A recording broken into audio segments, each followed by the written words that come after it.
Chapter 355. Li Mu had originally thought that these cases were the work of the demon sect. However, when he followed the clues to this point, he was shocked to find that things were not as simple as they seemed. 3 counties and 4 counties, for cases, all pointed to the Ministry of Personnel. If these 4 cases were all done by the same person, then the severity and viciousness of these cases would be raised by several levels. Li Mu immediately made a decision and said, "Someone, come with me to the Ministry of Personnel." The director of the Ministry of Justice glanced at Wei Peng and said, "Why aren't you following Lord Li?" After analyzing the clues of these cases, Li Mu believed that the final answer lay in the Ministry of Personnel. The Ministry of Personnel was not far from the Ministry of Justice, so they arrived quickly. Wei Peng was already a frequent visitor to the Ministry of Personnel, so he quickly sent for detailed information on the 4 assassinated officials. Managers of the Ministry of Personnel at the same time, promoted at the same time, and assassinated at the same time. Li Mu looked at the 4 sets of information and said, "There should be another one. Check, who else was promoted at the Ministry of Personnel during that time?" After the minor official flipped through the files, he said, "There's one more person, Lord Yu, who was the minister counselor at the time." After the 4 managers were promoted, he was quickly transferred to Yantai County and promoted to Yantai County Lieutenant. Li Mu could already guess that the reason for these people's promotions more than 10 years ago was probably the reason for their deaths more than 10 years later. Obviously, as long as he found out why they were promoted more than 10 years ago, he would be able to find out the identity of the mastermind behind these cases. Li Mu continued to ask, "Do you know the reason for their promotions?" The minor official shook his head and said, "I've only been in the Ministry of Personnel for 3 years, so I don't know what happened more than 10 years ago. If Lord Li wants to know what happened more than 10 years ago, you can ask me directly." Seeing a middle-aged man walk in, the minor official immediately bowed and said, "Lord Assistant Minister." Li Mu looked at the man, his eyes slightly focused, and said calmly, "Assistant Minister Chen." Li Mu and this left Assistant Minister of the Ministry of Personnel had quite a bit of enmity between them. The wife of the county magistrate of Yang County, who was killed by Xiao Yu, was this person's sister. At that time, the enmity between him and Li Mu had already been formed. After that, Li Mu came to the divine capital and scolded this person in the imperial court. He didn't leave him any face, and this caused the enmity between them to deepen. The assistant minister of the Ministry of Personnel said slowly, "More than 10 years ago, there was an official in the Ministry of Personnel who colluded with the enemy and committed treason. He was exposed by the other officials in the Ministry of Personnel. Later, that official's entire family was executed. The other officials in the Ministry of Personnel were all promoted and placed in important positions. The officials who died were all promoted during that period. It was obvious that they were retaliated against by the remnants of the guilty officials' party. However, the honored masters of the Department of Offerings have already gone to Yantai County. I believe that the culprit will be arrested very soon." He didn't expect the Ministry of Personnel to have already found out about this. Li Mu didn't need to make this trip. He was about to leave when the assistant minister of the Ministry of Personnel suddenly smiled and said, "Lord Li, you may not know this, but the Li residence you're living in now is the residence of that guilty official. The day before your wedding is the anniversary of the death of that guilty official's family.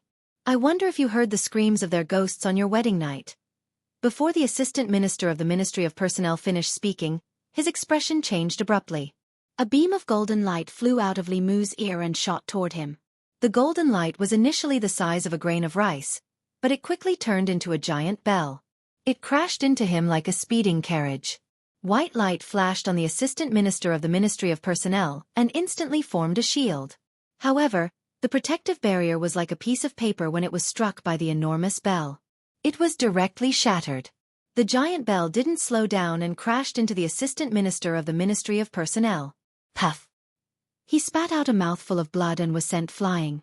He crashed heavily into the wall of the Ministry of Personnel and spat out another mouthful of blood.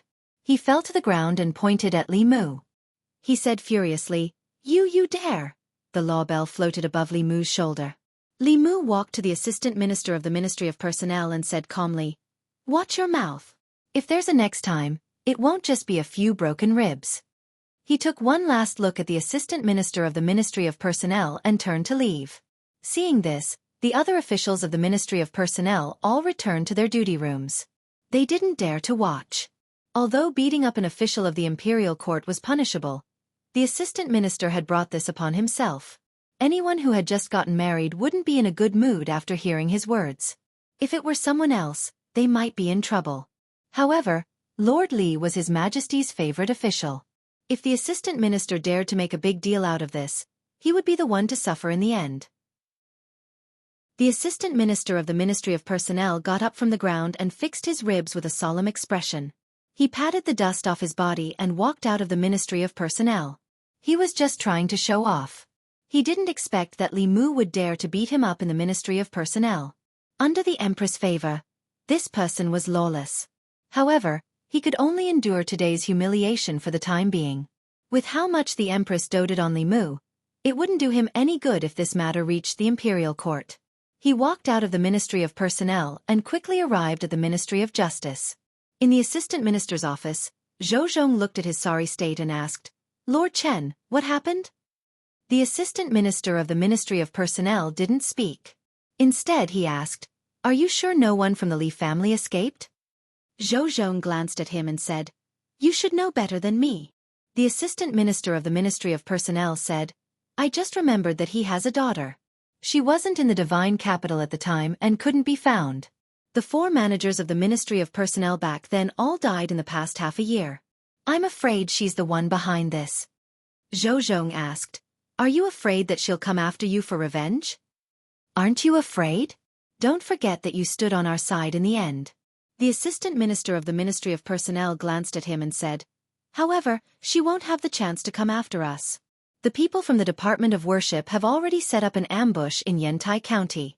They should be able to capture her and bring her back to the divine capital soon.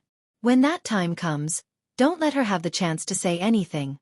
Although this won't cause us much trouble, the higher-ups still don't want to hear any rumors." Zhou Zhong nodded and said, "Don't worry, I know." The assistant minister of the Ministry of Personnel looked at him and said, "I'm worried that you'll remember our old friendship. Lord Zhou, you're a smart man. I believe that you'll make the right choice. You should know that we weren't the only ones who wanted him dead back then. Those who make everyone their enemy won't have a good ending." Zhou Zhong leaned back in his chair and said, "That's not necessarily the case." The assistant minister of the Ministry of Personnel seemed to have thought of something. His chest where the giant bell hit him started to hurt again. His face immediately darkened and he said, "If it wasn't for the Empress' protection, he would have died 1,000 times over. Just wait and see. No matter who wins in the end, between us and the Zhou family, he'll be the first to die. After he dies, the divine capital will remain the same as it was before." The assistant minister of the Ministry of Personnel gloomily said a few more words and left the Ministry of Justice. The door to the assistant minister's office closed. Zhou Zhong slowly stood up from his chair. He clenched and unclenched his fists. His expression was conflicted and pained. He seemed to be making a difficult choice in his heart. When his gaze swept across the law of the great Zhou on the table, he stared at the 3 words for a long time before finally sitting down slowly. "I'm sorry." He closed his eyes and muttered softly. Then he curled up his body in the chair. Li Mu left the Ministry of Personnel and returned home. He vented all his anger from Zhou Zhong on the assistant minister of the Ministry of Personnel. Sure enough, he felt much better. Lu Hanyan had already finished cooking. She asked, "Why did you come back so late today?" Li Mu explained, "I helped the Empress approve some memorials. Then, I went to the Ministry of Justice and the Ministry of Personnel. I was delayed for a while." Lu Hanyan asked in surprise, "Why did you help the Empress approve memorials? That's going against the rules. Won't you be impeached?" Although Li Mu also approved some memorials, the ones that were sent to the Empress were all important matters. Not even the Prime Minister had the right to approve them, let alone a minister from the Secretariat. Li Mu waved his hand and said, "Don't worry. If she doesn't say anything, and I don't say anything, no one will know." Lu Hanyan was still confused. She asked, "Why didn't Her Majesty approve them herself?" Li Mu said, "You don't know Her Majesty. She's actually very lazy when it comes to politics. You'll know when you get to know her in the future. But she hasn't been coming to our house recently. Maybe she's afraid of being upset." Lu Hanyan asked, "Upset by what?" Li Mu explained, "Seeing us being so lovey-dovey and thinking about how she's all alone, she's upset." "Aha!" Mr. May stood at the door of the Li Manor with a box of food in his hand. He snorted loudly. Li Mu's expression changed instantly. He smiled and said, Sister May, you're just in time. Do you want to sit down and eat together? Mr. May was here to deliver the box of food. He handed it to Li Mu and glared at him. No need. I still have things to do in the palace. She was about to leave when Li Mu remembered something. He ran out of the door and said, Sister May, wait. Mr. May turned around and asked, What's the matter? Li Mu asked, Sister May, do you know who the previous owner of the Li Manor is? Mr. May was surprised. Why are you suddenly asking this? Li Mu said, I'm just curious. Mr. May looked around and nodded. I know. It's the former Assistant Minister of the Ministry of Personnel, Li Yi. Li Mu said, I heard from the Ministry of Justice that he betrayed the country and his family was exterminated by the Imperial Court. Mr. May thought for a while and said, Lord Li is a really good official. He pushed for the reform of the law and proposed to abolish the Silver Act. He tried his best to stop the previous emperor from granting the death exemption. He did a lot of good things for the people. She suddenly looked at Li Mu and said, Actually, you're very similar to Lord Li. You're in a high position, but what you do is for the people. Li Mu said in surprise, How could such a person betray the country? Mr. May shook his head and didn't explain further. Li Mu understood what she meant. What Li Mu and he did affected the interests of the privileged class in Luoyang. Their enemy wasn't one party in the imperial court, but all the parties combined. Without a reliable backer, this kind of reformer usually didn't have a good ending. He was lucky to have met the Empress. Otherwise, his ending wouldn't be much better than Lord Li's. Li Mu had the Empress, but Lord Li didn't. Li Mu asked, Did the previous emperor just watch this kind of loyal official be persecuted? Mr. May shook his head. He tried his best to stop the previous emperor from granting the death exemption. The previous emperor was also very dissatisfied with him. The previous emperor tacitly agreed to those people persecuting him. When Li Mu heard this, he was furious and cussed, This bastard! Mr. May knocked on his head and said, Mind your status. Is this something you can say? After that, she touched Li Mu's head and said, Let's not talk about that bastard. I forgot to tell you that starting tomorrow, you don't have to bring food to Her Majesty anymore. Li Mu breathed a sigh of relief and said, I can finally sleep more in the future, Mr. May said. You can cook in the imperial kitchen from now on. Li Mu was shocked. What? Mr. May glanced at him and asked, What? You don't want to? Did you forget what you said to Her Majesty before?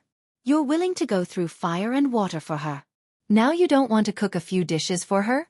Were you lying to Her Majesty before? Li Mu looked at Mr. May blankly. Mr. May stared at him and asked, Why are you looking at me? Li Mu murmured, Why do you speak so much like Her Majesty? As a friend, I have to remind you that Her Majesty is different from you. At your age, you should be down to earth, considerate, and sensible. If you still play the little girl game, you might not be able to get married in this lifetime. Mr. May asked, What's different about Her Majesty? Li Mu looked around and whispered, You still have a chance to get married, but Her Majesty doesn't. Even if she wants to marry, no one dares to marry her. It's more likely that she marries someone else. For Mr. May, Li Mu felt like a younger brother who had a family and saw that no one wanted his older sister. She wasn't in a hurry, and Li Mu was worried for her too. He had to let her know her place. Her age was comparable to two 18-year-old girls. If she couldn't recognize herself, she might still be alone when she was 80. For this reason, Li Mu even criticized the Empress behind her back again. However, he trusted Mr. May a lot. At most, she would give Li Mu a slap on the head, but she wouldn't complain to the Empress. Li Mu's trust in Mr. May completely collapsed when he slept next to Lu Hanyan at night and saw the Empress waiting for him with a whip in her dream. Chapter 356. In front of the Secretariat. Li Mu looked at Mr. May with resentful eyes, recalling the beating in his dream last night, and said, You betrayed my trust. Mr. May's lips moved as if he wanted to explain, but she couldn't tell Li Mu that Her Majesty had disguised herself as her and visited the Li mansion incognito. She coughed softly and said, I didn't tell Her Majesty, but in Shindu, you can't hide it from her if you criticize Her Majesty behind her back. As Li Mu's cultivation improved and his knowledge widened, The mysterious veil of the masters of the upper realm had long been removed in his eyes. The Empress's cultivation was high, but it wasn't so high that she could know everything in the world just by sitting in the Changle Palace. She could even hear Li Mu complaining about her. Now he began to wonder if the Empress had installed some kind of eavesdropping magic weapon on him. Or maybe when he was persuading Mr. May yesterday, she used the dark light technique to spy on him. But he had a jade talisman that could shield the secrets of heaven, so the dark light technique couldn't spy on him. Could it be that the Empress blocked others and only gave herself permission? Just in case, Li Mu put the jade talisman that he carried with him into the teapot space. Most of the time, he didn't care if the Empress spied on him, but today was different from the past. He still had some inconveniences every day. As for the thing that could shield the secrets of heaven, he could use Fulu instead. The secrets of heaven were hard to predict, but shielding them was easy. He had the lifetime experience of Talisman Daoist and the inheritance of the Daoist page, so it wasn't difficult to draw Fulu to replace the shielding jade talisman. After parting with Mr. May, Li Mu walked into the secretariat. These days, Li Mu had dealt with all the memorials that he needed to deal with in time. Today, he was only busy for more than 15 minutes and had nothing to do. Since he had nothing to do, he picked up a pen and wrote a name on a paper. Li Yi. This official with the same surname as him used to be a clear stream in the imperial court, but his ending was extremely regrettable. More than 10 years ago, for the sake of the people of Great Zhou, he made an enemy of the nobles of the imperial court. More than 10 years later, Li Mu was living in his old house, doing things that he had never finished. It seemed that fate existed in the unseen world. The 4 dead managers of the Ministry of Personnel were probably one of the people who had framed him back then. The real culprit behind their deaths was very likely a friend of Lord Li's. Li Mu felt a little regretful. Revenge was indeed satisfying, but the majesty of the law was not to be challenged. The 4 of them had broken the law and should be tried by the imperial court. He had killed many officials of the imperial court for personal gain. The circumstances were extremely bad. No matter what the reason was, he would not be able to escape death. At this point, Li Mu could not save him, but he wanted to do something for him, for the hero who had died in vain. Not for anything else but for the fate of a house. He left the secretariat and returned to the Ministry of Justice. As soon as the director of the Ministry of Justice saw him, he came out of the yamen and asked, "Does Official Li have any orders?" Li Mu said, "I want to investigate a case." The director of the Ministry of Justice said, "Which case does Official Li want to investigate? I will send someone to find it for you." Li Mu said, 14 years ago, the left assistant minister of the Ministry of Personnel, Li Yi, committed treason. The director of the Ministry of Justice trembled when he heard this, and his face immediately turned pale. Li Mu saw the change in his expression and asked, "Why, is there a problem?" The director of the Ministry of Justice pulled Li Mu into his yamen, and only then did he dare to take a breath and persuade Li Mu.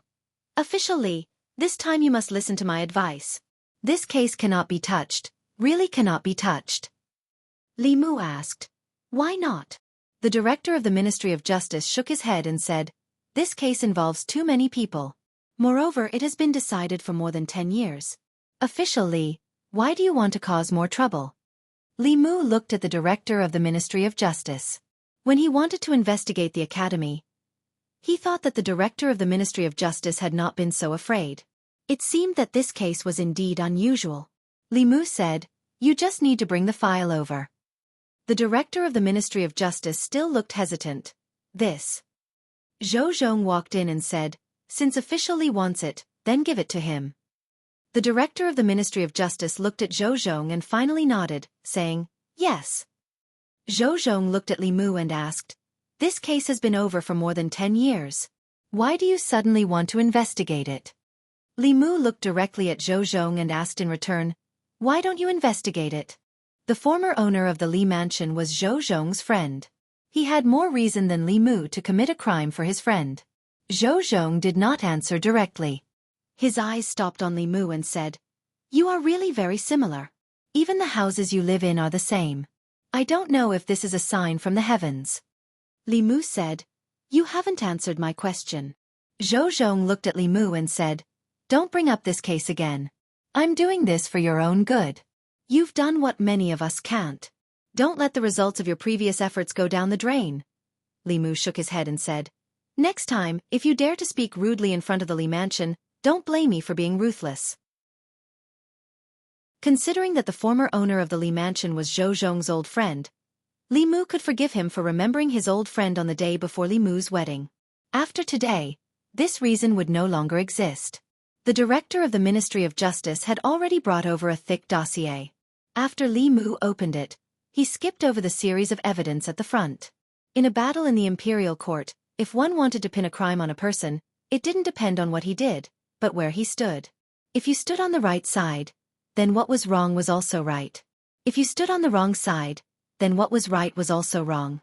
He directly flipped to the testimony section and saw a series of names. The Right Assistant Minister of the Ministry of Personnel Xiao Yuan, the Director of the Ministry of Personnel Chen Jian, the Director of the Ministry of Personnel Gao Hong, the Vice-Chancellor of the Supreme Court Zhou Chuan, the Marquis of Zhongyong Lu Kuan, the Count of Ping and Yao Bin. 14 years ago, it was these people who convicted Li Yi of treason, causing his family to be exterminated. These were the official positions of these people 14 years ago. Li Mu was familiar with most of these names. The Right Assistant Minister of the Ministry of Personnel Xiao Yuan was now the Minister of the Ministry of Personnel. He was a member of the Xiao royal family. The Director of the Ministry of Personnel Chen Jian was now the Left Assistant Minister of the Ministry of Personnel. The Director of the Ministry of Personnel Gao Hong was now the Right Assistant Minister of the Ministry of Personnel. The Vice-Chancellor of the Supreme Court Zhou Chuan was the younger brother of Minister Zhou Jing, the Empress's third uncle, and the current Minister of Works. Most of these people after their names were the nobles of Luoyang. They were also the people whose fundamental interests had been affected by Li Yi's reform. 14 years later, most of them had become important figures in the imperial court. Among them, there were nobles, pillars of the new party, and members of the old party. Li Mu finally knew why the director of the Ministry of Justice had stopped him. Previously, he had only been messing around with the younger generation of these forces. This time, if he wanted to reverse the verdict for Li Yi, he would have to face the elders of these people. 14 years had passed, and they had already occupied important positions in the imperial court. It was not easy to touch even one of them, let alone all of them. It was tantamount to uprooting both the new party and the old party from the imperial court. Not to mention whether anyone could do it, even if they could, the imperial court of the Great Zhou would be riddled with holes. It would be a perfect opportunity for foreign enemies to take advantage of. Zhou Zhong looked at Li Mu and asked, "Do you still want to investigate?" Li Mu was no longer the hothead he was when he first entered Luoyang. This was also not a small fight between him and the hedonistic son of a wealthy family. To clear Li Yi's name, it meant that he had to completely clean up the Ministry of Personnel. One minister, two assistant ministers, Zhou Chuan of the Zhou family, and the Empress's third uncle, as the mastermind of this case, it was inevitable that they would be sentenced to death. As for the large number of officials involved, although their crimes did not warrant death, many of them would be stripped of their positions and banished from the army. The current Great Zhou court could not accept such turmoil. Zhou Zhong's gaze was still fixed on Li Mu. He said slowly, "Go back. If you still want to do something for the people in the future, you have to know how to protect yourself. Only by protecting yourself will there be hope." Walking out of the Ministry of Justice, Li Mu's mood was unprecedentedly low. There were some things that even if he knew what was right, he could not ignore the consequences. He had to think for the Empress, and also for the Great Zhou. Thinking carefully about what Zhou Zhong said before he left, Li Mu seemed to understand why Zhou Zhong's name was on the list he saw just now. Protecting himself and leaving behind hope was probably the choice he made at that time. At the same time, Li Mu also knew why the culprit of these 4 cases would choose to take revenge in such a way. Although the law could give him justice, the imperial court could not. Therefore, he chose to seek justice for himself. Most of the time, Li Mu hoped that anyone who broke the law would be punished. Only this time, he hoped that the culprit could escape. It would be best if after the deaths of the 4 managers of the Ministry of Personnel, he had already given up on revenge and did not go to Yantai County anymore. Yantai County. The Yantai County commandant stood in the courtyard and looked at the figure that appeared in the courtyard. He said mockingly, "I didn't expect you to really dare to come." As soon as he finished speaking, 4 powerful auras appeared in the 4 corners of the courtyard. They enveloped the entire courtyard with a formation, and no one could enter or leave. The Yantai County commandant looked at the woman wearing the bamboo hat and sneered. "You are only at the 4th realm. Who gave you the confidence to assassinate me? Under the bamboo hat, the woman's lips moved slightly, and she seemed to say a word. A dark purple thunderbolt ignored the isolation of the formation and condensed directly above the Yantai County Commandant's head. The Yantai County Commandant did not even have time to react before he was reduced to ashes by the thunderbolt. A few of the Imperial Court's consecrators stood dumbfounded on the spot. This person actually killed the Yantai County Commandant right in front of them. The Yantai County Commandant's cultivation was at the peak of the 4th realm, much higher than that woman. However, she was only at the 4th realm. How could she know the purple heavenly thunder that could only be used at the 5th realm? Moreover, the power of the purple heavenly thunder was close to that of the mid-5th realm. After the woman killed the Yantai County Commandant, she took off her bamboo hat and stood quietly on the spot, as if she did not intend to resist. One of the consecrators frowned. She wants to die? They had set up an ambush here, but she still killed the Yantai County Commandant right in front of them. Another consecrator flew into a rage out of humiliation. He formed a hand seal and gritted his teeth.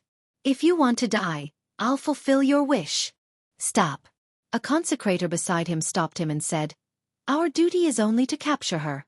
Don't do anything unnecessary. Bring her back to the divine capital, and the Imperial Court will deal with her. The woman looked at them and said, I won't go back to the divine capital with you. Kill me now. One of the consecrators looked at her coldly and said, That's not up to you. With the crimes you've committed, it would be too easy for you to die just like that. Clang! A shiny sword appeared in the woman's hand, and she stabbed it at the consecrator. The consecrator easily caught the sword with 2 fingers and sneered. You want to anger me and make me kill you? Dream on. I don't want to kill you now. You don't want to go to the divine capital, so I'll bring you back to the divine capital. As soon as he finished speaking, the other consecrators spoke as well. If she dies, we won't be able to report back. Let's attack together. Seal her spiritual power first. Don't give her a chance to kill herself. The divine capital. A day ago, Li Mu asked for half a month's leave from the Empress. Firstly, he wanted to spend time with Lu Hanyan. Secondly, he wanted to adjust his mood. Regarding Li Yi's matter, Li Mu wanted to but was powerless to do so. This made him feel very apologetic. The house that he used to live in was not so comfortable these days. In order to make him feel better, he spread some news about the case. The citizens of the divine capital were initially filled with righteous indignation about the deaths of the 4 court officials. This was a provocation to the imperial court and trampling on the dignity of the great Zhou's law. However, after learning the truth, the public opinion changed overnight. So he's avenging Lord Li. Lord Li is such a good person. Those people deserve to die. I hope he doesn't get caught. He might be Lord Li's only descendant. It was also at this time that Li Mu realized that the citizens of the divine capital had never forgotten about Li Yi. Even though more than a decade had passed, some of the older citizens still remembered his deeds when he was mentioned. The younger ones were still young and did not know about Li Yi. However, after hearing the stories of the elders, the flames of justice were ignited in their hearts. Lord Li was persecuted by those people back then for the sake of the citizens. Sigh. It's a pity that Lord Li was not born in the imperial court. If only he could join forces with Lord Li Jr., how good would that be? What a pity!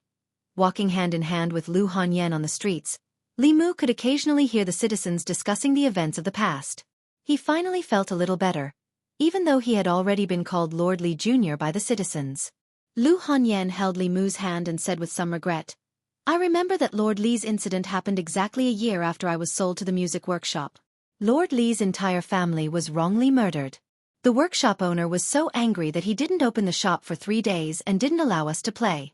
There was a younger sister who, because she didn't need to practice the zither, laughed happily and was punished by the workshop owner to stand for an entire day. It was also at that time that I heard about Lord Li from the workshop owner. Who would have thought that the house we're living in now was the house he used to live in?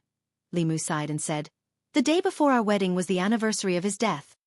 Lu Hanyan said with some regret, If we had known, we would have pushed it back a few days. Li Mu thought for a moment and said, When the time is right, I want to reverse the verdict for him. Lu Hanyan tightly gripped his hand and said, No matter what decision you make, I'll be with you. With her at his side, Li Mu's mood improved greatly. He accompanied her to visit a few more shops. Just as the two of them were preparing to return home, there was a sudden commotion on the streets. Many citizens rushed forward. Li Mu walked onto the street and stopped a person. "What's going on?" he asked. That person saw that it was Li Mu and sighed. "It's Lord Li. I heard that a few days ago, the murderer of those officials was caught." "Ah, how did she get caught?" "Those who should be caught aren't caught, but those who shouldn't be caught are randomly caught. The people he killed were all people who deserved to die. The imperial court didn't distinguish between right and wrong. The common people's thoughts were often very simple. They did not understand the law, and most of them would only judge a matter based on the morals in their hearts. Their thoughts were often not in line with the law, but they were in line with the most simple understanding of things as an ordinary person." Lu Hanyan walked out and held Li Mu's hand. "Can you think of a way to save him?" she asked. Li Mu shook his head and said, "It's very difficult. Xiao Yu killed the county magistrate of Yang County because the county magistrate of Yang County killed her. Moreover, she was recognized by the heavens. Even so, the imperial court dared to go against the heavens at the beginning. If the empress hadn't intervened, she wouldn't have been able to escape the fate of having her soul scattered. This case was fundamentally different from Xiao Yu's case. The law didn't encourage revenge. Even the victims could only fight back when their lives were threatened. Revenge after the fact would still be punished by the law. Moreover, he killed 4 officials. The circumstances were extremely bad. There was almost no possibility of being forgiven. A few citizens walked over from afar and spoke with regret. "Ah, she was still caught. I heard that she's Sir Li's daughter. No wonder she wanted to take revenge for Sir Li. Could it be that Sir Li's last bloodline is going to be cut off?" A prisoner's carriage slowly drove over from the front of the street. Parading through the streets was an additional punishment given by the imperial court to those who committed the most heinous crimes. This was a humiliation to them, and also a deterrent to those who had bad intentions. Usually, when criminals were paraded through the streets, the citizens would rush up and throw rotten eggs, rotten vegetables, and other things at them. This was also tacitly allowed by the imperial court. However, today, the streets were exceptionally quiet wherever the prisoner's carriage passed. The citizens silently stood on both sides of the street. They didn't say a word as they watched the prisoner's carriage pass. When they looked at the figure on the prisoner's carriage, there was no disgust or hatred in their eyes. There was only pity and anger towards the imperial court. A citizen who didn't know what was going on saw the prisoner's carriage pass by. He quickly ran home and took out a rotten egg that he always kept at home. Just as he was about to throw it, he was seen by a sharp-eyed man. He kicked him to the ground and asked with red eyes, "What the F***ck are you doing?" The person who was pressed to the ground had a puzzled expression. "I'm going to throw a rotten egg." "Why aren't you prepared at all?" the man said angrily. "That's Sir Li's child. I told you to throw it, I told you to throw it. If you don't eat this egg today, I'll beat you to death." Just as the person was about to resist, the rotten egg in his hand was snatched and stuffed into his mouth. Ugh! An unbearable stench filled his mouth and nose. His eyes rolled back, and he directly fainted. The prisoner's carriage slowly drove down the street. Beside the prisoner's carriage, 2 priests from the Department of Priests looked at each other and felt a chill in their hearts. Strange, it was too strange. Usually, when the prisoner's carriage passed by, the streets would be in chaos. What was going on today? Why was it so quiet? The 2 Fifth Realm powerhouses actually couldn't stand the way the commoners looked at them. Li Mu looked at the prisoner's carriage slowly driving down. He originally couldn't bear to look at it, but when his gaze swept over the figure in the prisoner's carriage, everything that he looked at, whether it was the prisoner's carriage, the streets, the shops beside the streets, or the citizens on the streets, everything disappeared. There was only that figure left in his eyes. Looking at the extremely pale and frail figure standing in the prisoner's carriage, Li Mu felt as if someone had grabbed his heart, making it hard for him to breathe. How could it be? How could it be? At this moment, countless thoughts intertwined in his mind. One mystery after another was solved just like that. Li Qing. Li Qing was Li Yi's daughter. Why did she cultivate so hard? Why did she leave Fulu school? Why did she look hesitant and conflicted when she parted ways with Li Mu? Why did she hesitate to speak? These were things that Li Mu couldn't figure out in the past. At this moment, he had an answer. In the prisoner's carriage, Li Qing, whose eyes were originally closed, suddenly felt something. She slowly opened her eyes and looked in a direction. The moment their gazes met, her body trembled. A hint of panic flashed across her face. She turned her face away as much as she could to prevent Li Mu from seeing her.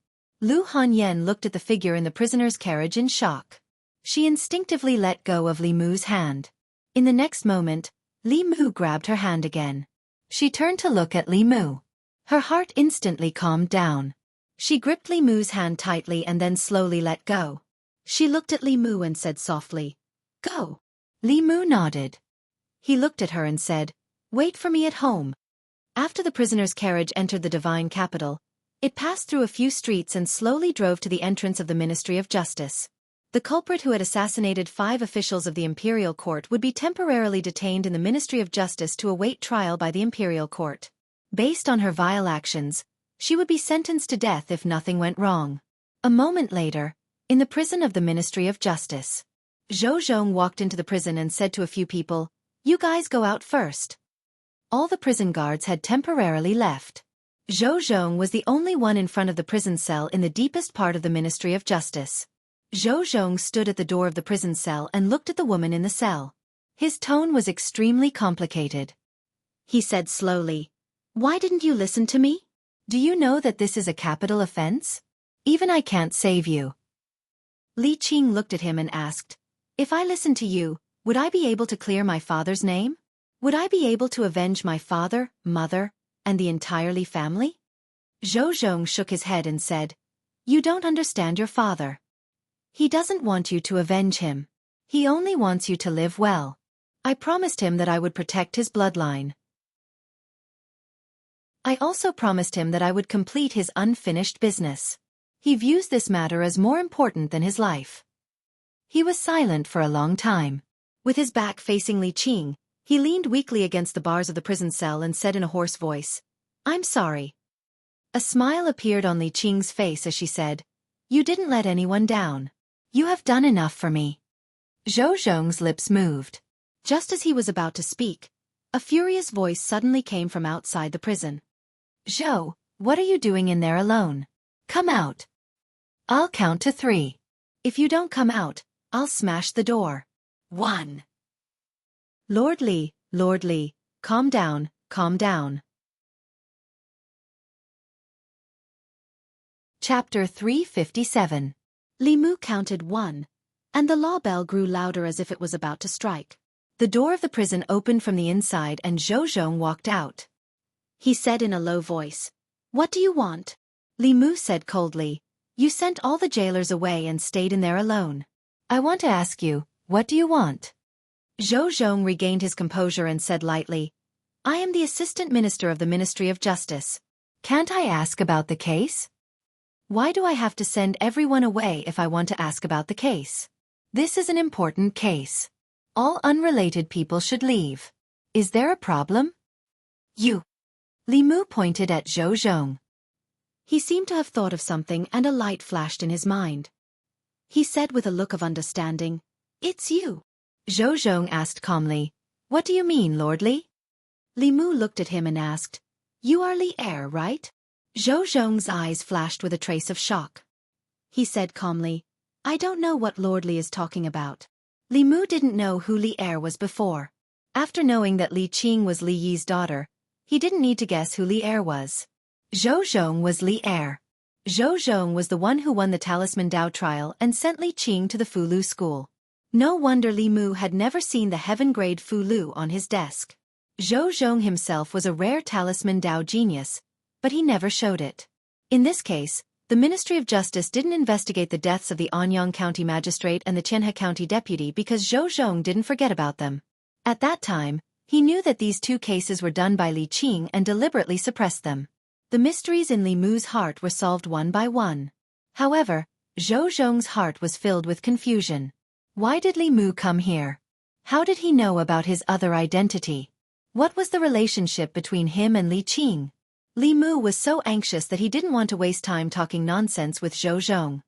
He said, "Let me in." Zhou Zhong was still puzzled. He stood in front of Li Mu and shook his head. She is a wanted criminal of the imperial court, he said. Visiting the prison is forbidden. Li Mu's face darkened as he said, Get out of the way or I won't be polite.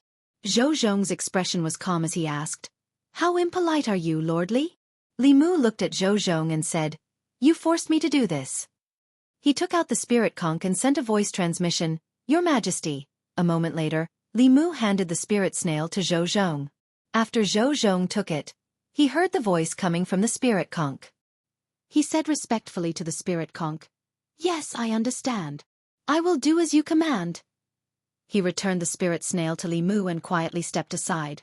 Li Mu walked into the prison.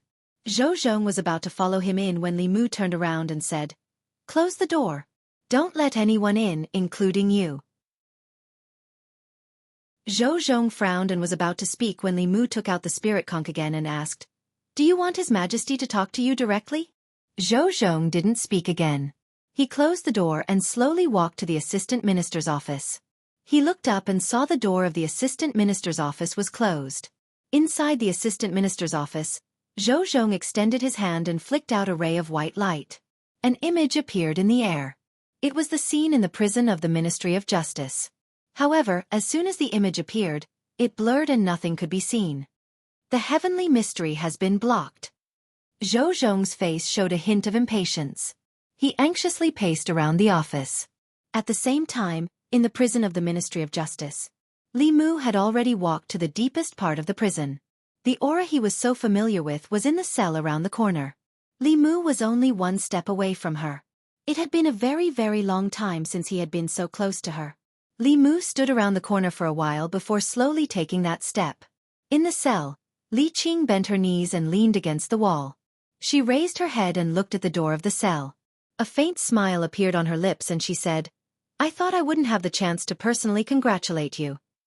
Li Mu looked at her and asked, You already know? Li Qing hugged her knees and said, The fireworks that night were very beautiful.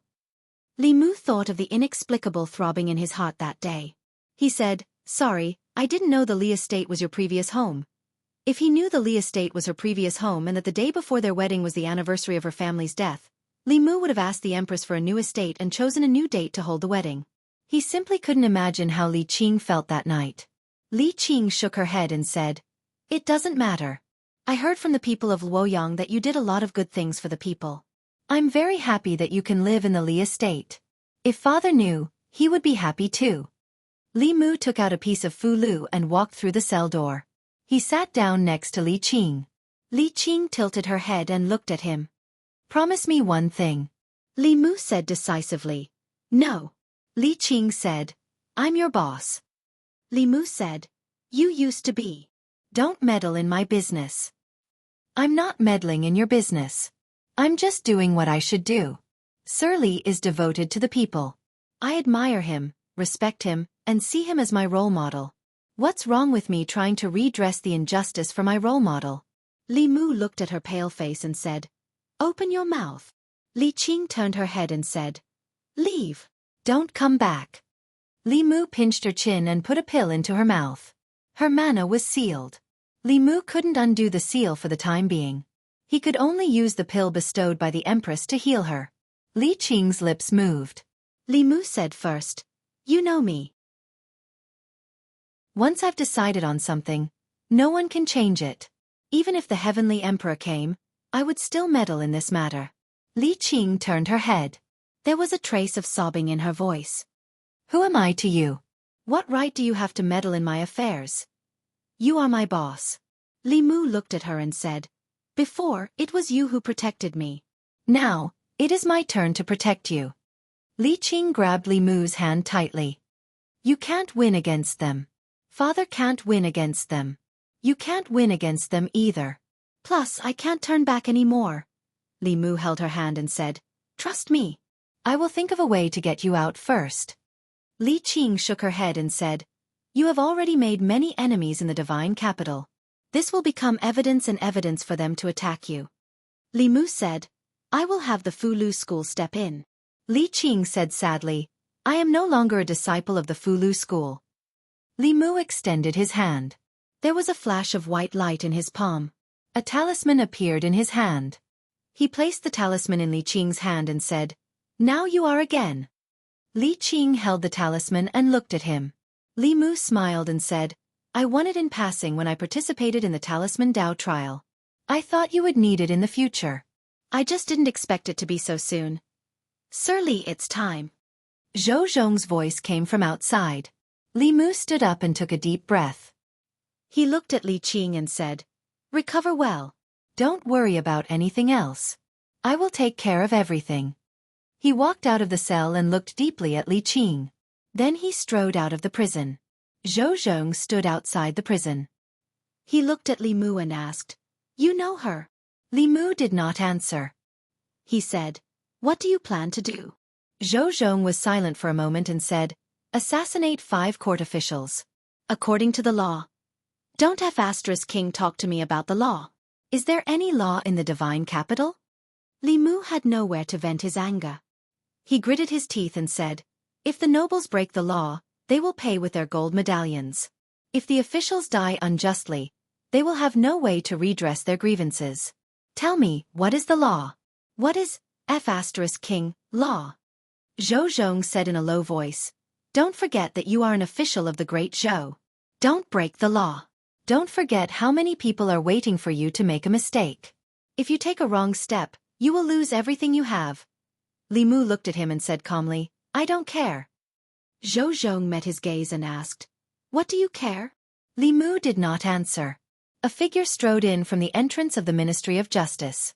The left assistant minister of the Ministry of Personnel had just stepped into the Ministry of Justice when he asked Zhou Zhong, "Sir Zhou, where is the Li family's remaining member?" When he reached the courtyard of the Ministry of Justice, he realized that the atmosphere was not right. He stopped in his tracks. He looked to the side of Zhou Zhong and met a pair of blood-red eyes. Li Mu looked at the left assistant minister of the Ministry of Personnel, one of the masterminds who framed Li Qing's father.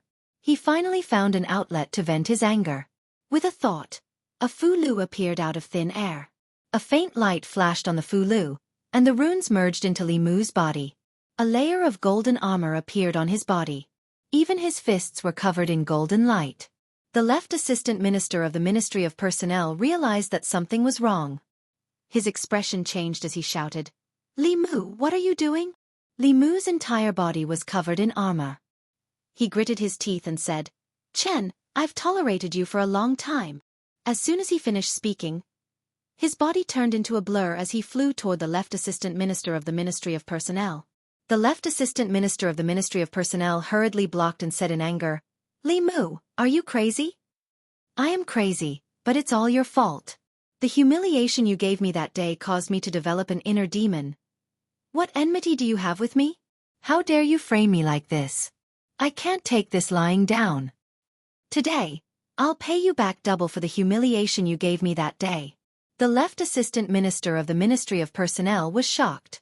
He did not expect that his mocking words that day would cause Li Mu to develop an inner demon. This made him angry, but also pleased. It would be best if the inner demon took over his mind and turned him into a lunatic. His Majesty would not dote on a lunatic. The only outcome of having one's mind taken over by the inner demon was death. However, this trace of happiness in his heart quickly disappeared without a trace. He did not know what Fu-Lu Li Mu had used, but the combat power he displayed was not weaker than a creation realm cultivator. In close combat, the left assistant minister could only passively defend. He did not even have the chance to use any spells. After taking a few punches, he looked at Zhou Zhong and shouted, "Lord Zhou, what are you waiting for?" Zhou Zhong shouted back, "Lord Chen, I'm coming to help you now."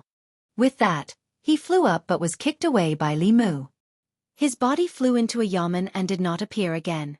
The left assistant minister of the Ministry of Personnel knew that Zhou Zhong was no match for Li Mu, so he fled out of the Ministry of Justice in a panic.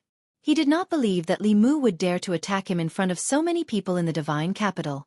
After the left assistant minister of the Ministry of Personnel, Zhou Zhong walked out of a yamen. He patted the dust off his body and walked back into the Ministry of Justice's prison. In the cell, Li Qing stood up and looked at him. She asked, "What happened outside?" Zhou Zhong said, "It's nothing. Li Mu and Chen Jian are fighting." Li Qing said anxiously, "Go and stop him. Don't worry." As long as he doesn't kill Chen Jian will be the unlucky one in the end. Zhou Zhong looked at Li Qing, who was still nervous, and said, although he often did some crazy things in the past, he was still rational. For you, he even lost his rationality. Now, can you tell me what's the relationship between you two? Chapter 358. Outside the Ministry of Justice, on the streets of Divine Capital. You're crazy. You're really crazy. Li Mu, do you know the consequences of your actions? Li, I won't let you get away with this. The Assistant Minister of Personnel's expression changed from shock to fear. He did not expect Li Mu to attack him on the streets in front of the citizens of Divine Capital. Is this lunatic not afraid of the Imperial Court's punishment? The citizens on the streets were also dumbfounded by what they saw. Who else could it be other than young Master Li, whose entire body was shining with golden light and was currently chasing after someone? Upon closer inspection, the person being beaten was wearing a high-ranked official's uniform. He seemed to be the Assistant Minister of Personnel. The commoners did not know much about the Assistant Minister of the Ministry of Personnel. They only knew that he held a high position and was an important figure in the old party. Over the past few days, after the inside story of Lord Li's case was uncovered, they found out that this person was the mastermind who framed Lord Li. With that merit, he had risen to the top and was now sitting in Lord Li's position. It was absolutely detestable. Seeing Li Mu chasing after him and beating him up, the citizens felt an indescribable satisfaction. Well done. This kind of person will only cause trouble if we let him live. Let's just beat him to death. Sigh, if we beat him to death, Li Mu will also get into big trouble. It's better to beat him up to vent our anger. Why is Li Mu so impulsive today? Is he also speaking up for Li Mu? The citizens did not dare to speak loudly. They could only whisper. Above their heads, waves of dermic powers quickly attracted a few figures. Stop. How dare you fight here? Stop it. A few generals in silver armor quickly flew over. They were about to stop the fight when they were surprised to find that it was the Assistant Minister of the Ministry of Personnel and Li Mu from the Secretariat, who were fighting in the sky above Luoyang. They did not know how to deal with it. If two cultivators dared to fight in Divine Capital, they would have been taken down long ago. But what was the reason for these two important officials to fight in front of so many people? Li Mu, the secretary of the Secretariat, was still in good condition. Only his hair was a little messy, but Chen Jian, the left assistant minister of the Ministry of Personnel, had a bloody nose and a swollen face. Seeing the Imperial Guard generals who guarded Divine Capital arrive, Li Mu did not make things difficult for them. He stopped and quietly floated in the air. The Assistant Minister of Personnel covered his bruised eyes. He was furious. What are you waiting for? Take him down. The Imperial Guard could not deal with the officials fighting. One general looked at the two officials and said, Sirs, please follow us to His Majesty's side. Hearing the words His Majesty, the Assistant Minister of Personnel's heart skipped a beat. After weighing the pros and cons, he gritted his teeth and said, Forget it. His Majesty is busy every day. Let's not disturb him over such a small matter. I have some misunderstanding with Li Mu. The Assistant Minister of Personnel was obviously the victim. He did not want to pursue the matter. The generals did not want to wait too long. Just as they were about to leave, Li Mu's face darkened. He said coldly, It's a misunderstanding. Chen Jian, you cut off my path of cultivation and you want to let it go? Come, follow me to His Majesty. Seeing that Li Mu was not going to let it go, the Imperial Guard generals were troubled. The leader weighed the pros and cons and said, Sirs, let's go. Although they did not want to be a busybody, they had to deal with this matter as long as one person did not relent. Otherwise, they would be derelict in their duties. What they could not understand was that the Assistant Minister of Personnel had already decided to let it go, but the culprit was not going to let it go. In Shangyang Palace, Zhou Yi was listening to the officials of the three provinces report on the state affairs. Mr. Mei walked in from outside and said with a strange expression, Your Majesty, Chen Jian, the Assistant Minister of Personnel, and Li Mu from the Secretariat request an audience. Zhou Yi said, Let them in. Soon, two figures walked in from outside. The first to walk in was Chen Jian, the Assistant Minister of Personnel. His clothes were messy, his official robe was untidy, his official hat was askew, and his face was covered in bruises. The officials were shocked. How did the Assistant Minister of Personnel, a master of the creation realm, end up like this? Chen Jian walked into the hall and said with grief and indignation, "Your Majesty!" Li Mu walked past Chen Jian and walked in quickly. He said with grievance, "Your Majesty, you have to uphold justice for me." The Assistant Minister of Personnel was stunned. He stared blankly at Li Mu. He opened his mouth but did not say anything. He had been an official for many years, but he had never seen such a shameless person. In front of His Majesty, he dared to complain first, without waiting for Li Mu to speak again. He immediately said, "Your Majesty, Li Mu from the Secretariat has disregarded the law and beat up an important official of the Imperial Court. Your Majesty, please punish him severely and uphold the law." In the hall, the officials of the 3 provinces finally knew that the Assistant Minister of Personnel was injured by Li Mu. Looking at Li Mu's appearance just now, they thought that the Assistant Minister of Personnel had done something to Li Mu. Zhou looked at Li Mu and asked, "What the Assistant Minister of Personnel said, is it true?" Li Mu said, "Your Majesty, I have a reason for my actions. Please investigate it." Zhou said, "No reason can be a reason for you to beat up an important official of the Imperial Court." Li Mu raised his head and said, "On the 10th day of the 10th month, the left Assistant Minister of Personnel, Chen Jian, verbally humiliated me in the Ministry of Personnel, causing me to develop an inner demon. Your Majesty, please show me the scene from that day." Zhou waved his hand and sent out a ray of white light. An image appeared above the heads of everyone in the hall. In the image, Li Mu was about to leave the Ministry of Personnel when the Assistant Minister of Personnel suddenly said, "Lord Li, you may not know this, but the Li residence you are living in now is the residence of that guilty official. The day before your wedding is the anniversary of the death of that guilty official's family. I wonder if you heard the wails of their ghosts on your wedding night." Seeing this scene, the Assistant Minister of Personnel's face paled. The officials in the hall finally understood why the Assistant Minister of Personnel had met such an end. Even if it was an ordinary person's wedding, there would still be some good luck. It was very taboo for people to say anything inauspicious. Who could tolerate such verbal humiliation on the day of someone's wedding? Moreover, this kind of humiliation had caused the person involved to develop an inner demon. In the cultivation world, this was probably not something that could be settled with a simple beating.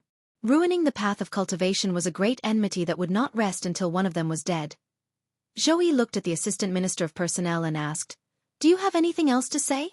The Assistant Minister of Personnel hurriedly explained, "Your Majesty, I was muddle-headed at that time," Zhou said coldly. "Being muddle-headed is not an excuse for ruining the Dao hearts of your colleagues."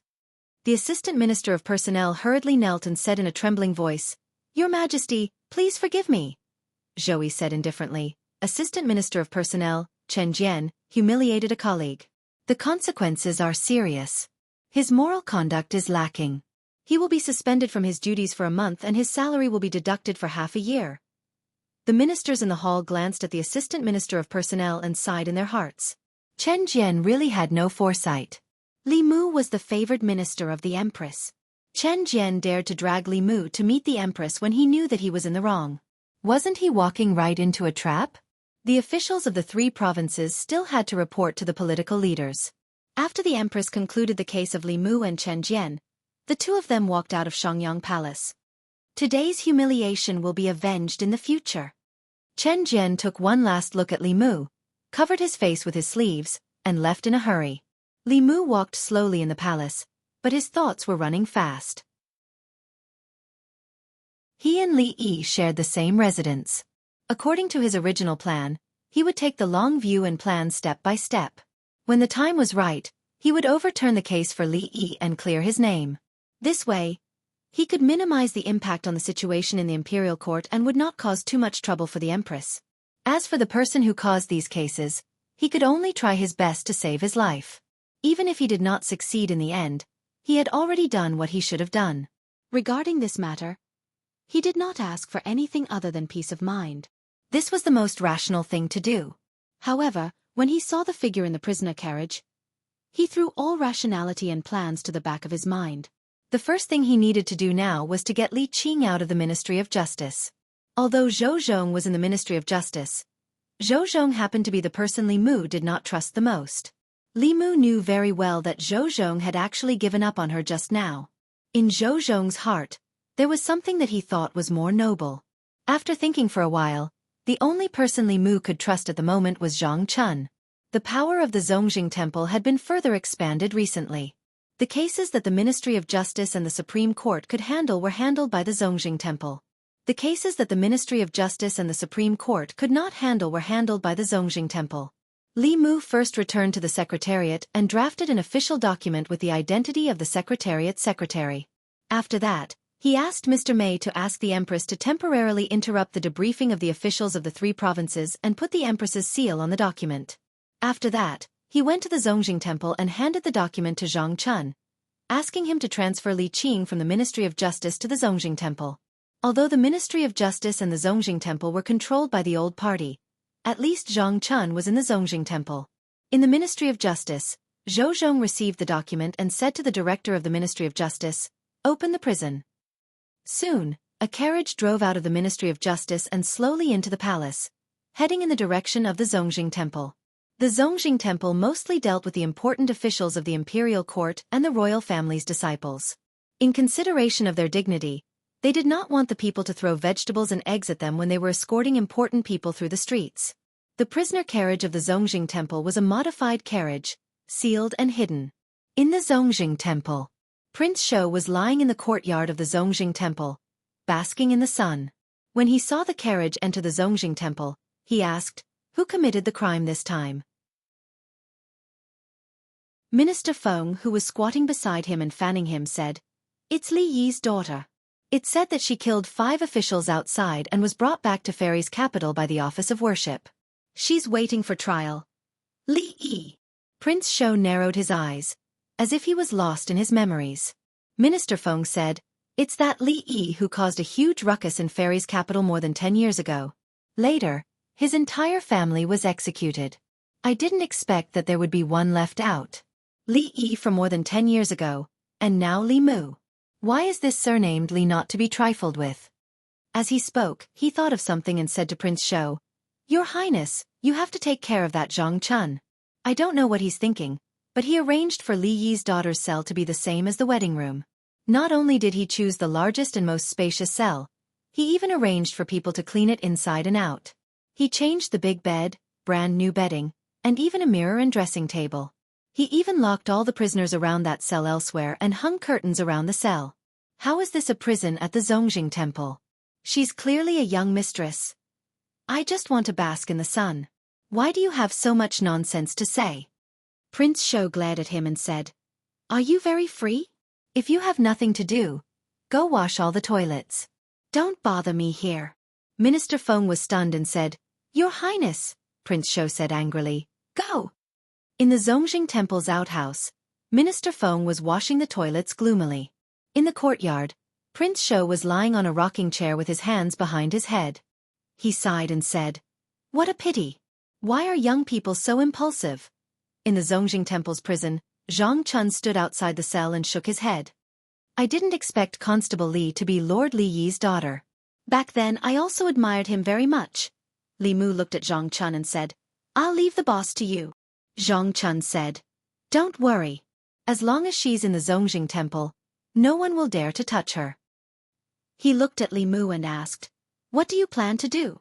Whether it's to redress Lord Li Yi's grievances or to exonerate Li Qing's crimes, it's not that simple." At present, Li Qing's matter was naturally Li Mu's greatest concern and also the most urgent matter. But if he wanted to save Li Qing, he had to redress her father's case first. If Li Qing's identity was still that of a treacherous official who had colluded with the enemy and betrayed the country, then what Li Qing did was a complete blow and revenge. She had killed many officials of the imperial court and should be sentenced to death according to the law. If Li Mu insisted on saving her, he would be going against the law and above the law. In this way, what difference would there be between him and those people he despised? However, if Li Yi's identity was that of a loyal official who was set up by a villain and had his entire family exterminated, then his daughter avenged his family's death. Even if it was against the law, it would still be righteous. Under the premise that the imperial court had lost its righteousness, there was still mercy outside the law. After all, the 4 managers of the Ministry of Personnel were the ones who had directly framed Li Yi. They had framed a fourth-rank official of the imperial court and caused his family to be killed unjustly. These 4 people were already sentenced to death. Under such circumstances, Li Mu had a slight chance of saving Li Qing. And the premise of all this was that he had to redress Li Yi's case first. Li Mu walked into the cell in front of him. The shackles on Li Qing's body had already been removed and her mana had also been unsealed. Li Mu walked to her side and sat down. He said, "Give me your hand." Li Qing slowly handed her hand to Li Mu. His hand emitted a gentle golden light which slowly entered Li Qing's body. Li Mu said, "I can't get you out right away. I may have to trouble you for a while. Stay here for now." Li Qing looked around and said, "This should be the best room I've ever stayed in." Li Mu looked at her and said, "Don't worry, I will investigate the matter of that year as soon as possible and clear Lord Li's name." Li Qing shook her head slightly and said, "Now I understand that my father doesn't want revenge. He and Uncle Zhou have more important things to do. I hope you can help my father finish what he couldn't before he died. Don't ruin your future for me." Li Mu smiled and said, "Only children make choices. I choose both." He looked into Li Qing's eyes and said, "Someone has already done the first thing. If I can't save you, then the second thing is meaningless to me. Let Zhou Zhong finish his and Uncle Zhou's dreams. At worst, I'll take you back to Fulu School.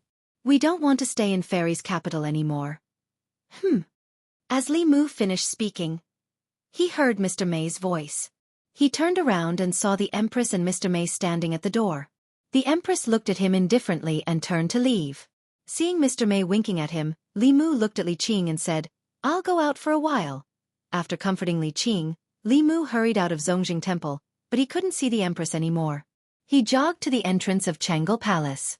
Mr. May looked inside the palace and gave him a look. Li Mu walked slowly into the palace and looked at the Empress who had her back to him. He whispered, "Your Majesty." Zhou Qiong said indifferently, "Why did you come looking for me? Go back to your talisman school. Being a second-generation disciple of the talisman school is much better than being a subordinate of mine." After comforting one, he had to comfort the other. Li Mu wanted to slap his own mouth a few times. He squeezed out a smile and said, "Your Majesty, what are you talking about? I haven't repaid your Majesty's kindness. How could I leave Shendu?" Zhou said indifferently, "My kindness is nothing compared to a random woman in your heart, right?" Li Mu said slowly, "She's not a random woman. If it weren't for her, I would have died many times over. I wouldn't be standing in front of your Majesty now." He looked up at the Empress and said, "I want to ask your Majesty for a favor." Zhou Yi's back was facing Li Mu. She looked angry. She was still angry, but he was begging her again? She took a deep breath and asked, "If I don't agree, are you going to take her back to Fulu School?" The Empress was still angry. Li Mu lowered his head and said, "I know I'm wrong." Zhou Yi turned around and looked at him. Her lips moved, but she couldn't bear to blame him anymore. She asked, "What's your relationship with her?" Li Mu said, "When we were in Yangqiu County, she was my superior. She saved my life and led me onto the path of cultivation. Her father is Lord Li Yi. I've always looked up to Lord Li Yi as my role model. I can't turn a blind eye to his family's wrongful death. I have to help him." Zhou Yi asked, "How do you want me to help you? Give you a death exemption medallion?" Li Mu shook his head and said, "If your Majesty gives me a death exemption medallion, how is that different from the previous emperor? I can't frame your Majesty. I just hope that your Majesty can allow me to reinvestigate the case and prove Lord Li's innocence." Zhou Yi said, "Even if I let you reinvestigate, you might not be able to save her. You really don't want me to pardon her?" Li Mu said firmly, "I only want to reinvestigate the case." Zhou Yi was silent for a moment. She said, "I promise you before you find out the truth, no one can touch her for any reason." Li Mu sighed and said, "Thank you, Your Majesty." Li Mu left Changel Palace. Mr. May came in and said, "Actually in his heart, he's always been thinking about Your Majesty." Zhou Yi snorted and said, "Heartless. I'm afraid he only wants to go back to Fulu School. He said he would go through fire and water for me, but it's all fake." Mr. May knew that the Empress didn't mean what she said, so he deliberately said, "If he didn't think about Your Majesty, he would have asked Your Majesty to pardon the girl directly. Why would he just ask your majesty to allow him to reinvestigate the case? In the past, he wasn't afraid of anything and dared to offend anyone. Now, he cares about the court and thinks about your majesty. Your majesty, please don't blame him. After leaving Changle Palace, Li Mu returned to Zongjing Temple.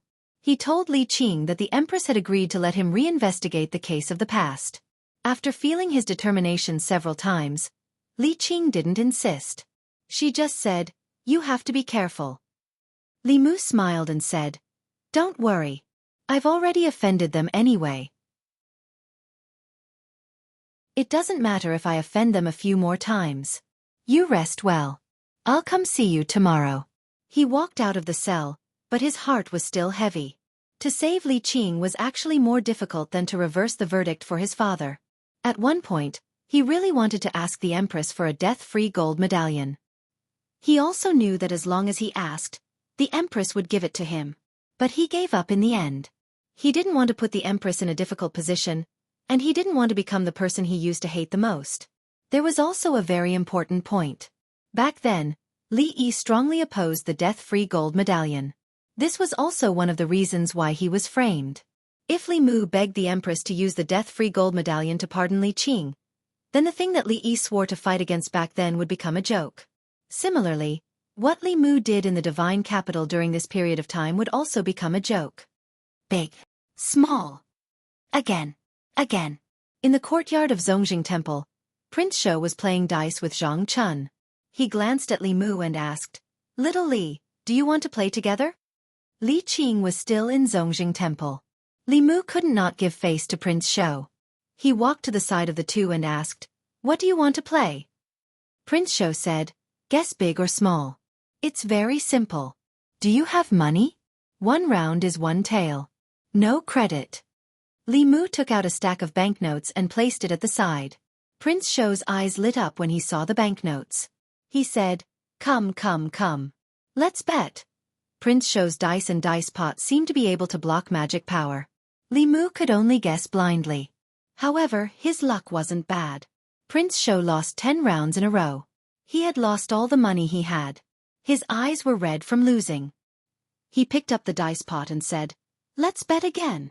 Zhang Chun kept his winnings. He glanced at Prince Shou and said, "Your Highness, you have lost all your money. What are you going to bet with?" Prince Shou flew into a rage. "How dare you look down on me?" Smack. He slammed a gold medal on the table and said, "I still have this." The gold medal was the size of a palm. The word, "exempt," was written on it. Li Mu looked at Prince Shou thoughtfully and said, "Your Highness, this gold medal is very precious. You should keep it well. It won't be good if you lose," Prince Shou said angrily. "Even you think I will lose. Let me tell you, when I was invincible in the Immortals' capital, you were still in your mother's womb. Come. I still want to recoup my losses." Li Mu shook his head and said, "This gold medal is stained with too much blood. If your Highness dares to lose, we don't dare to take it." Hearing Li Mu's words, Prince Shou kept the gold medal and said, Hee, I almost forgot. If you guys take the gold medal to save that girl, wouldn't I become a traitor?" Prince Shou clicked his tongue and said, "What a pity. The only thing that can save that girl is this gold medal. She killed so many officials. No one can save her. Unless you have the ability to reverse the verdict for her father, and let His Majesty announce this case to the world. Then, let the people of the 36 counties write a blood letter to plead for her so that the imperial court won't dare to kill her." He looked at Li Mu mockingly and asked, "Do you have the ability?" Chapter 359. Li Mu and Zhang Chun walked out of the Imperial Ancestral Temple and left the Imperial Palace together. Zhang Chun was silent for a long time before he suddenly asked, "Li Mu, did you grow up in Yangqiu County?" Li Mu was thinking about something else, so he asked casually, "Why are you asking this?" Zhang Chun waved his hand and said, "I'm just asking. By the way, why do you think King Shou is so good to you?" Li Mu shook his head and said, "Who knows?" Li Mu couldn't think of a reason why King Shou would always give them pointers at critical moments. Maybe he was just doing it for justice. After all, human nature was complicated, and you can't label a person as good or evil just because of their background or faction. Regardless of the reason, King Shou's words did make Li Mu suddenly see the light. What does the continuation of the Great Zhou rely on? It's not the imperial court, not the imperial family, but the people. It's the psyche power of the people. What the imperial court is most afraid of is losing the people's hearts. They may not care about a city, but they won't care about a county, 10 counties, or even 36 counties. The law of the Great Zhou is to protect the weak and the people, but this is only on the surface. The existence of the law is to maintain the rule of the imperial court. Because only when the people live and work in peace can the psyche power be continuously produced, the emperor's chi can be nurtured, and the upper realm powerhouses of the imperial family can be endlessly produced, ensuring the stability of the country. No matter how fierce the imperial court is, the prosperity of the Great Zhou will always be the goal of everyone. King Shou's words can be said to have awakened the people in the dream. Li Mu walked out of the imperial palace. Unexpectedly, there were already many people outside the imperial palace. Seeing Li Mu walk out, they immediately surrounded him. "Lord Li, how is it? His Majesty didn't punish you, right?" Lord Li was too impulsive. "You shouldn't have fought with that person. Isn't this dirtying your hands?"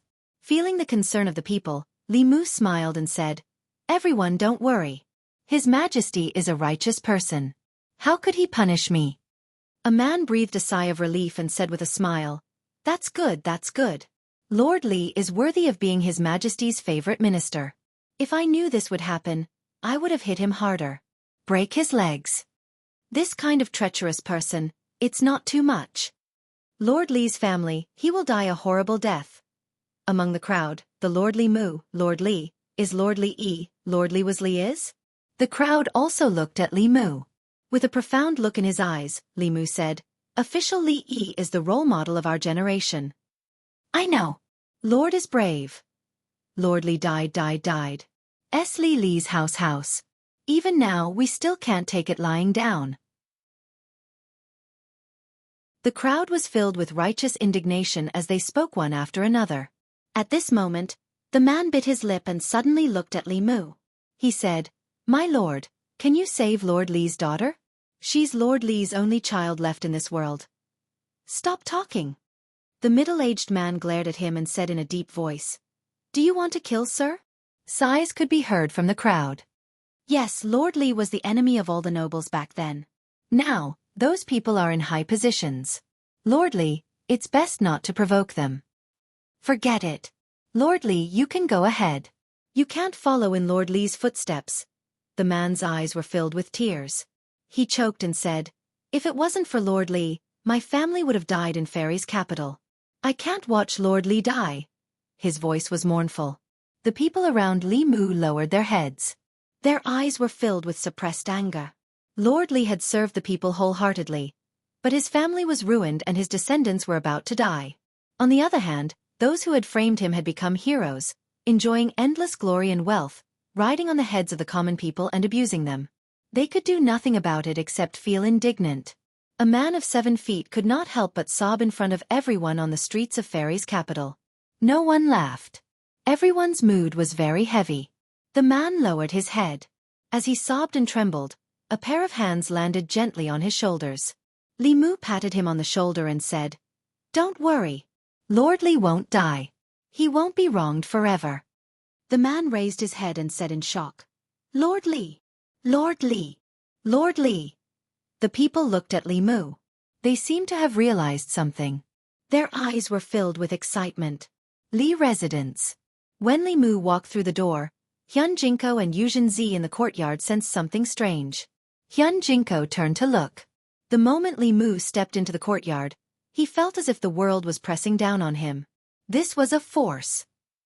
It was a force that should not exist on a fourth realm cultivator. Yuzhen Zi said in disbelief, "His psychokinesis has already formed a force. No wonder his cultivation progress is so fast. Very few people can complete psychokinesis cultivation." Li Mu retracted his newly acquired psychokinesis back into his body. Lu Hanyan walked over quickly and asked, "How is it?" Li Mu shook his head and said, "She's safe for now. But to save her, we have to think about it carefully." Lu Hanyan thought for a moment and asked, "Can't we ask Her Majesty to pardon her?" Li Mu said, "It's not that easy. But it's okay. Her Majesty has already agreed to let me reinvestigate Lord Li Yi's case. After Lord Li's case is overturned, things will be much simpler. Actually, he only begged the Empress today to show her his attitude. This case involved too many people. Whether Li Mu proposed it or the Empress ordered it, they would definitely encounter great resistance. Back then, Li Yi offended the rich and powerful. Among them were the Shao royal family and the Zhou clan. They indirectly contributed to the massacre of the Li clan. Of course, they would not let Li Mu reinvestigate the old case so easily. Therefore, Li Mu needed help. Help that even the great Zhou court could not ignore. He walked into the courtyard and said, "Senior brother Hyun Jinko, there's something I need your help with." Hyun Jinko said, "Junior brother, there's no harm in asking. You're welcome." Li Mu thought for a moment and said, "I might need you to return to Mount Baiyun and meet Senior Brother Sect Master personally." Ministry of Justice. In the Assistant Minister's office, the Right Assistant Minister of Personnel looked at Zhou Zhong and asked with a frown, "That Li clan survivor was taken away by the Imperial Clan Temple. Why didn't you stop them?" Zhou Zhong asked, "The official documents of the Secretariat have Her Majesty's Imperial seal on them. Who would dare to stop them?" Gao Hong stroked the short beard on his chin and asked in confusion, "But why did the Secretariat want to transfer her to the Imperial Clan Temple?" Zhou Zhong said, "That official document was written by Li Mu. In my opinion, he probably wants to overturn the case for Li Yi." Gao Hong looked at him and said, "If I remember correctly, Li Yi was once Lord Zhou's close friend. Why? Does Lord Zhou not want to see him be convicted?" Zhou Zhong looked at him calmly and asked, "Are you a pig?" Gao Hong slammed the table and said angrily, "What did you say?" Chen Jian, the left Assistant Minister of Personnel, whose injuries were almost healed after taking a pill, walked over and said, "Lord Gao, your question is a little stupid. Back then, Lord Zhou was also involved in the impeachment of Li Yi. If Li Yi's case is overturned, you, me, and even Lord Zhou will be sentenced to death. Do you think he would seek his own death?" The Right Assistant Minister of Personnel sat down again and said, "My apologies, Lord Zhou. I was rash." Chen Jian said angrily, 14 years ago Li Yi. 14 years later, Li Mu. Does this Li guy have a grudge against us? As long as we don't get rid of him, we won't have a day of peace. Zhou Zhong said, "If you want to get rid of him, why don't you think about it? If he really wants to overturn the case for Li Yi, won't you and I be in danger?" Chen Jian laughed coldly and said, "Then he still needs to find evidence. It's easy to prove that he colluded with the enemy and committed treason. 14 years have passed. How can he prove that Li Yi didn't collude with the enemy and commit treason? Even if he proves it, then what? Zhou Chuan is also involved in this matter. Do you want His Majesty to execute his uncle?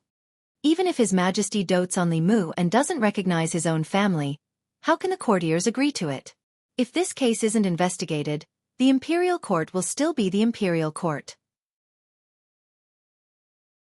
If this case is investigated, the Imperial Court might not be the Imperial Court anymore.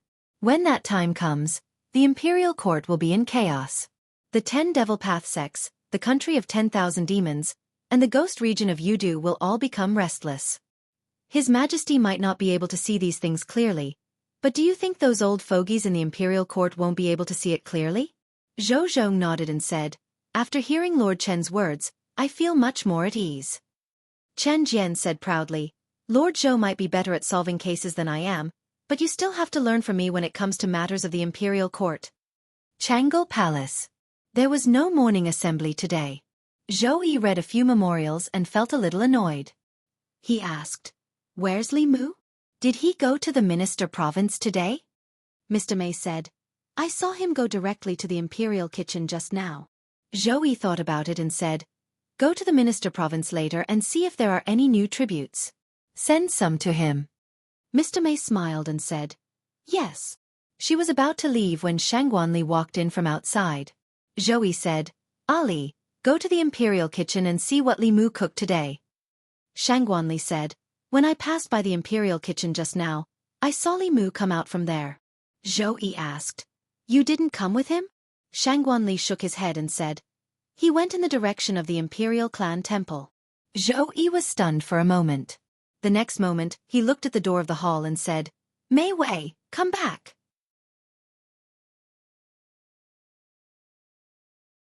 Chapter 360. The Empress had told Li Mu not to bring food from home, but to cook in the imperial kitchen, which reminded Li Mu of something. The taste of takeout couldn't be compared to the food in the kitchen. The food box could only keep the food warm, but it couldn't preserve the taste. The best time to appreciate most of the food was when it was just out of the pot. Fortunately, the ancestral temple was in the palace. It was only a few steps away, so the taste of the food wouldn't change too much. Compared to the Ministry of Justice and the Supreme Court, the imperial prison of the ancestral temple was of a much higher standard. The prisoners here were either rich or noble. They were either relatives of the emperor or high-ranking officials. Especially in the past, the ancestral temple was a shelter for the descendants of the imperial family after they committed crimes. The facilities and treatment inside were far from what the other government offices could compare to. Especially after Zhang Chun's special arrangement, if the prison of the Ministry of Justice was a standard single room for 7 days, then the one Li Qing of the ancestral temple was now living in the Hilton Hotel's presidential suite. The food in the ancestral temple should be good, but Li Mu was still worried that she wouldn't be used to it. Inside the ancestral temple, the morning sun was just right. Zhang Chun and Prince Shou sat in the courtyard of the ancestral temple, basking in the sun while drinking tea. Zhang Chun personally brewed a cup for Prince Shou and asked with a smile, "Your Highness, this is a good tea that I've collected. Try it." Prince Shou took a small sip and said, "Not bad. I didn't expect you to be a tea lover. Do you have any more of this tea? Give me 8 to 10 caddies. I'll take it back and drink it slowly," Zhang Chun said regretfully. "Unfortunately, this is the last pinch." Prince Shou looked at him with disdain. He suddenly sniffed and said, "What's this smell? It's so fragrant." Zhang Chun's nose also sniffed. After recalling the aftertaste, he murmured, "This smell, why is it so similar to the smell of the noodle stall on the street outside the county office when I was in Yangqiu County?" He couldn't help but gulp and said, "That old woman's noodles are really amazing. I really want to try it again." Li Mu carried the food box and walked into the ancestral temple. He greeted Zhang Chun and said, "I'm going to deliver the food to the boss." Zhang Chun had already warned the officers of the imperial prison of the Zongjing temple. When they saw Li Mu coming in from afar, the guard in charge of the imperial prison opened the door. Before Li Mu entered the prison, Zhang Chun walked over and asked, "You cooked noodles?" Li Mu nodded and said, "The boss used to like eating noodles from that restaurant the most." Zhang Chun rubbed his hands and said, "This official also likes this. Do you have any more? Give this official a bowl." Mr. Zhang had helped him a lot this time, and Li Mu was too embarrassed to refuse. He said, "If you want to eat, come to the imperial kitchen later." "All right." Zhang Chun nodded before asking in astonishment, "Did you cook these noodles in the imperial kitchen?" "What else?" Cough, cough. Zhang Chun covered his mouth and coughed a few times. Suddenly he said, "This official suddenly doesn't want to eat so much. I'll go home and eat what my wife cooks. Quickly go and deliver it to Constable Li. It won't taste good if you're late." Watching Li Mu walk into the prison, Zhang Chun sighed and said, Li Mu, you have to be careful." Li Mu walked into the prison and faintly heard Zhang Chun talking about snacks. Mr. Zhang reminded him again to take 2 boxes of snacks from the imperial kitchen tomorrow. The imperial chef in the palace specialized in making pastries, and his skills could be said to be superb. When he went back in the afternoon, he would also bring a box for Lu Hanyan. In the past, Li Mu couldn't take things from the imperial kitchen, but it was different now. The Empress gave him permission to enter the imperial kitchen and use all the ingredients. Although this was suspected of abusing power for personal gain, Li Mu did it deliberately. What the Empress needed was not an imperial chef. If he followed the rules and did what an imperial chef should do, wouldn't he really become an imperial chef? Li Mu learned from palace dramas that the most favored concubine of the emperor was definitely not the kind of concubine who was obedient and had no personality at all. Within the limits, occasionally doing something out of line, sometimes maintaining a sense of novelty and mystery, would be able to obtain the emperor's favor for a long time. Of course, he wasn't the empress's concubine, but he could infer many things from one example. It was the same as being a friend or an official. He asked the jailer to open the prison door and walked in. He opened the food box and said, "I don't know if the food of the Zongjing temple is to your liking. I've cooked a bowl of noodles for you." Li Qing picked up the chopsticks and tasted it. She said in surprise, "The taste of this noodles." Li Mu smiled and said, "I learned it from the old woman who sold noodles. The taste is about the same as the one she made, right?" Li Qing said softly, "Later on, I went back to Yangqiu County once and learned that the old woman had passed away. Her son and daughter-in-law continued to run the noodle stall, but the noodles they cooked were different from before. I thought that I would never be able to taste the same taste as before in this life." Li Mu smiled and said, "Whenever you want to eat it, just tell me. I'll make it for you." After watching Li Qing finish the noodles, Li Mu sat for a while longer. He packed up the food box and walked to the imperial kitchen. In the imperial kitchen, there was still the soup he made for the Empress. Using the Empress's kitchen to cook noodles for someone else and leaving her aside. Even if Li Mu was really stupid, he wouldn't do such a stupid thing. It was just that the Empress's soup took a little longer to cook. Li Mu went to the Imperial Clan Temple and waited for a little while before the soup was ready. It was said that he relied on women to make a living. After Li Mu's unremitting efforts, now the Empress and Li Qing both relied on him to make a living. Li Mu carried the soup and came to the entrance of Chang'e Palace. Shangguan Li stood at the entrance of the palace and glanced at him. "Her Majesty is not here. You can go back." Li Mu said regretfully, "What a pity. I boiled this soup for Her Majesty for more than 4 hours. It won't taste good after a while. I'll bring it back to the Secretariat and drink it myself." Just as he turned around, Shangguan Li's ears twitched and said, "Her Majesty has returned." Li Mu handed the soup in his hand to him and said, "I have to go back to the Secretariat. I'll have to trouble Commander Shangguan to bring it in for Her Majesty." Shangguan Li carried the soup into Chang'e Palace and placed it on the table in front of Zhou Yi. After opening the lid of the soup, a fresh and rich aroma floated out. Mr. May's throat moved and he smiled. "I knew it. How could he forget Her Majesty? This soup has been simmering for so long. He must have put in a lot of effort. I just went to the Imperial kitchen and asked." He only sent a bowl of noodles to the Imperial Clan Temple. Zhou Yi drank a mouthful of soup and suddenly felt a little embarrassed. It seemed that she had misunderstood Li Mu just now. She thought that he was using her Imperial kitchen to curry favor with others. She was angry for a while, but at this moment, the anger in her heart immediately disappeared. She said, "Mei Wei, send 2 boxes of Southern Tribute oranges to him," Mr. May said. "Didn't Her Majesty say that the oranges were very sour and she didn't want to send them?" Zhou Yi said, "Now that I think about it, the oranges don't seem so sour anymore." Mr. May nodded and said, "I'll go now." Zhou Yi suddenly said, "Wait, the Secretariat." Li Mu sat in the duty room for a while. After dealing with the official business for the day, he sat quietly for a while and began to write an official document. This official document ordered the Ministry of Justice to reinvestigate the case of Li Yi from 14 years ago. Li Mu had asked the Empress about this matter, but he couldn't let the Empress give the order directly. As the ruler of a country, she should have the concept of the overall situation. If she overturned half of the court just because of Li Mu's words, then what would the court officials think? They would think that this was a treacherous courtier trying to overthrow the government. When an emperor ignored the overall situation of the court and the people of the Great Zhou because of a certain courtier or concubine, the courtiers would unite to oppose her because this was a sign of the collapse of the country. The courtiers would not allow it, and the 4 academies would not sit idly by. In fact, compared to this matter, whether or not Li Yi was wronged or not was not that important anymore. Therefore, Li Mu had to show that although the Empress doted on him, there was a limit. Once he exceeded that limit, he was afraid that he would be removed in the name of cleaning up the emperor's side. Before he finished writing the official document in his hand, Mr. May came. She placed 2 boxes of oranges on the table in front of Li Mu and said, "These are the tribute oranges from South Commandery. Her Majesty asked me to give you 2 boxes to try." Li Mu said, "Thank Her Majesty for me." Mr. May said, "Her Majesty doesn't want your thanks." Li Mu was stunned and asked, "What else does Her Majesty want?" He had already given the Empress everything he could. She could not reward Li Mu with 2 boxes of oranges and ask for too much from him.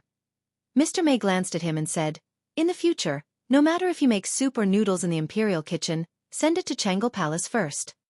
Li Mu was stunned and asked, "This is Her Majesty's idea?" Mr. May knocked him on the head and said, Her Majesty is so broad-minded. Would she be angry because you sent her soup later? Only she believed this sentence. No one knew how stingy the Empress was better than Li Mu. Li Mu nodded helplessly and said, I know. No matter what I do in the future, I will think of Her Majesty first. Is that okay? After that, he was knocked on the head again. Mr. May glanced at him and asked, What's with your tone? It sounds like Her Majesty is forcing you to send the soup first. Li Mu promised her that he was willing to give priority to the Empress. Only then did Mr. May leave with satisfaction. Li Mu looked at her back and felt that she was getting more and more strange these days. If this continued, it would be really difficult for her to get married. But Li Mu had more important things to do and did not have time to give her psychological counseling. He finished writing the official document, took 2 tribute oranges, and went to the assistant minister's office. Lu Yi was reading the booklet. Li Mu walked over and put the 2 oranges on his table. He said, Mr. Lu, take a rest and eat an orange. Lu Yi looked at the 2 oranges and said in surprise, It's not the season for oranges yet. There are a few mother trees in Nanjun that will bear fruit a month or 2 earlier, but the spiritual oranges on the mother trees are used as tributes. Li Mu smiled and said, This is the tribute oranges given by Her Majesty. Lu Yi looked at Li Mu with envy and said, Mr. Li, you are really enviable. There are not many spiritual oranges, and there is not enough for the palace every year. It is difficult for the officials outside to get one. In the time of the former emperor, only the Empress and the imperial noble concubines could get a box. He only picked up 1 orange and said, I only need one of these treasures. I didn't expect to taste spiritual oranges from my hometown in Luoyang. Li Mu said, So Mr. Lu's hometown is Nanjun. It's okay. Mr. Lu, you can eat as much as you want. If it's not enough, I have more. Her Majesty gave me 2 boxes. Lu Yi was not only envious, but also shocked. Back then, the Empress Dowager and Imperial Concubine Dowager were so favored by the previous emperor, but they only received 2 chests in total. His Majesty actually rewarded Li Mu with 2 chests. It was true that she only favored 1 person in all the court officials. He peeled an orange and ate a few pieces. He praised, It is indeed a carefully cultivated tribute. If a mortal can eat one, they will not be invaded by diseases for 3 years. The 2 chatted for a while. Li Mu took out the document and said, By the way, there is another document here that needs your signature. It's a small matter. Lu Yi picked up the document. She picked up the pen and was about to sign her name. Then his body trembled. The pen in his hand did not fall. He looked at the document and fell into a long silence. After a while he looked up at Li Mu and said with some bitterness, Mr. Li, I only ate half of your orange.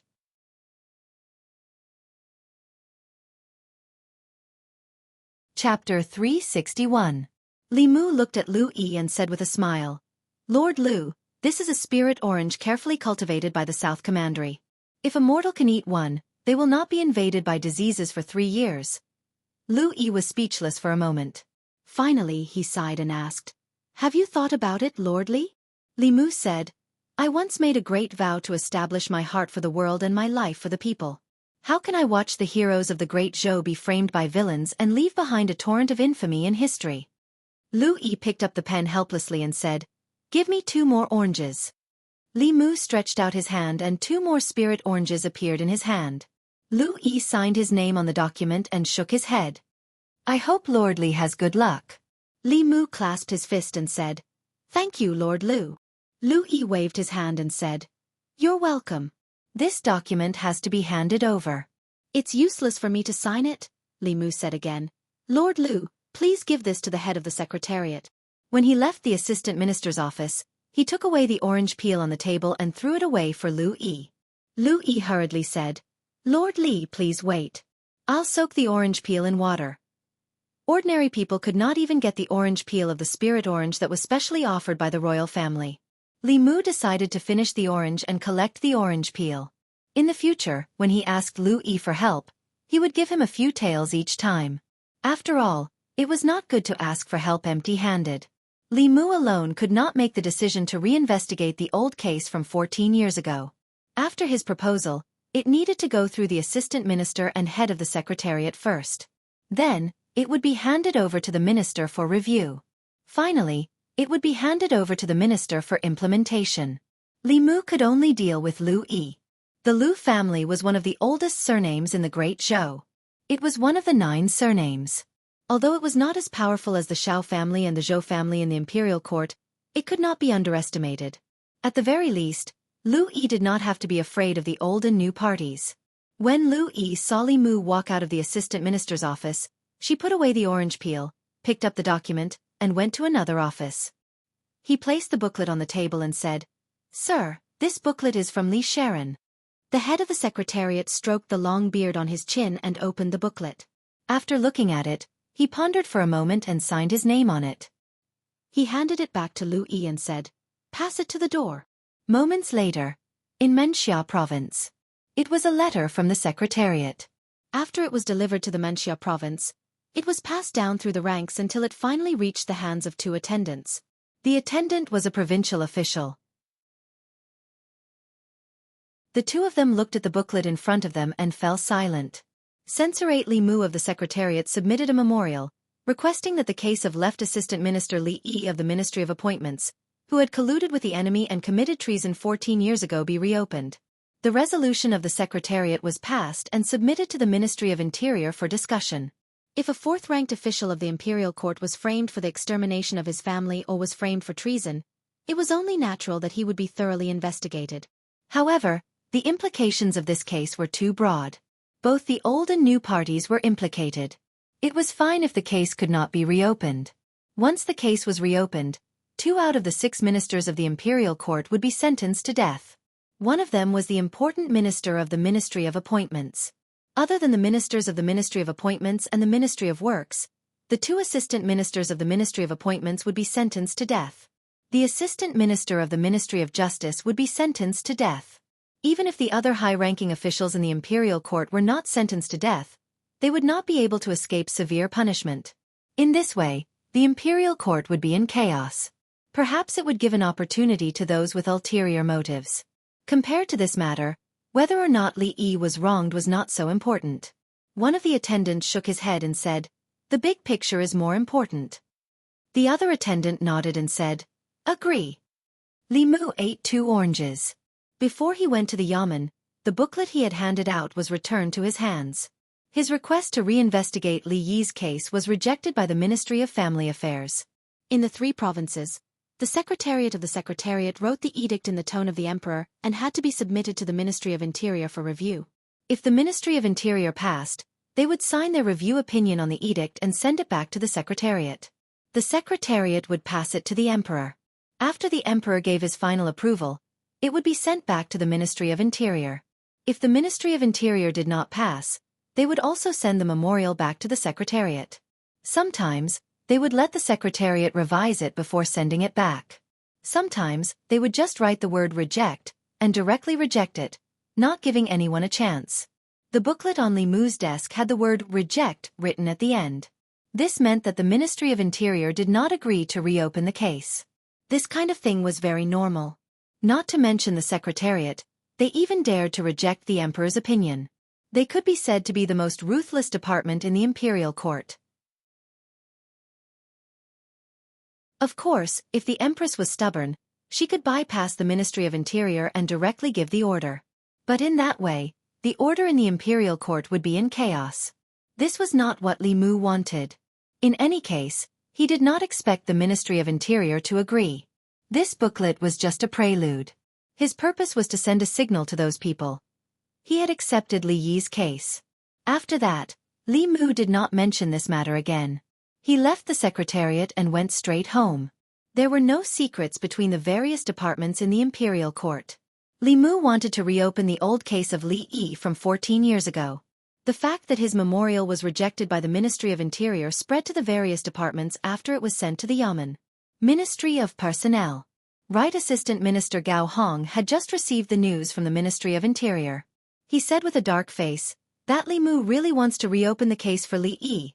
Left Assistant Minister Chen Jian sneered and said, "He wants to reopen the case? He can't even get past the Ministry of Interior. Which one of those old fellows there isn't a shrewd old man? The stability of the imperial court is what they care about. They don't care if Li Yi died unjustly," Gao Hong said worriedly. That Li Mu has the shadow of Li Yi from back then. He also has the Emperor's protection. Sooner or later, he will become a big problem for us, Chen Jian said coldly. Let him jump around. When he jumps around to the point where both sides can't stand it anymore, he will be the next Li Yi. Just wait and see. As long as he dares to insist on reopening the case of Li Yi, even if we don't kill him, the court officials will kill him. Regarding this matter, there were many opinions from the other ministries. This person is still so reckless. How many people are involved in Li Yi's case? This Li Mu is basically the second Li Yi. Even Li Yi back then wasn't as bold as him. It's just that this time, he's too whimsical. I just don't know if the Emperor will still go along with him. Could he have fed the Emperor some kind of bewitching potion? Why is the Emperor so good to him? Apart from being a little talented and a little handsome, there's nothing special about him. The Emperor can't be so shallow as to be fooled by his looks, right? If this old case is thoroughly investigated, it will have a huge impact on the situation in the imperial court.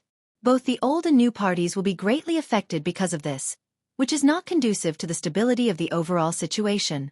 If the Emperor ignores the overall situation and the Great Zhou for the sake of Li Mu, this is a favored official messing up the government. If he is not eliminated, the Great Zhou will not be peaceful. Once the news of Li Mu's suggestion to reopen the case of Li Yi spread, it caused widespread discussion in the imperial court. In the hearts of some of the officials, the truth of Li Yi's case was no longer important. What was important was whether the Emperor's love and care for Li Mu had reached the limit of what an official should bear. Many times, there was no clear boundary between a treacherous official and a loyal official. Although what he did was righteous, if the imperial court collapsed because of him and the Great Zhou fell into a crisis, then he would be a treacherous official who brought disaster to the country and the people.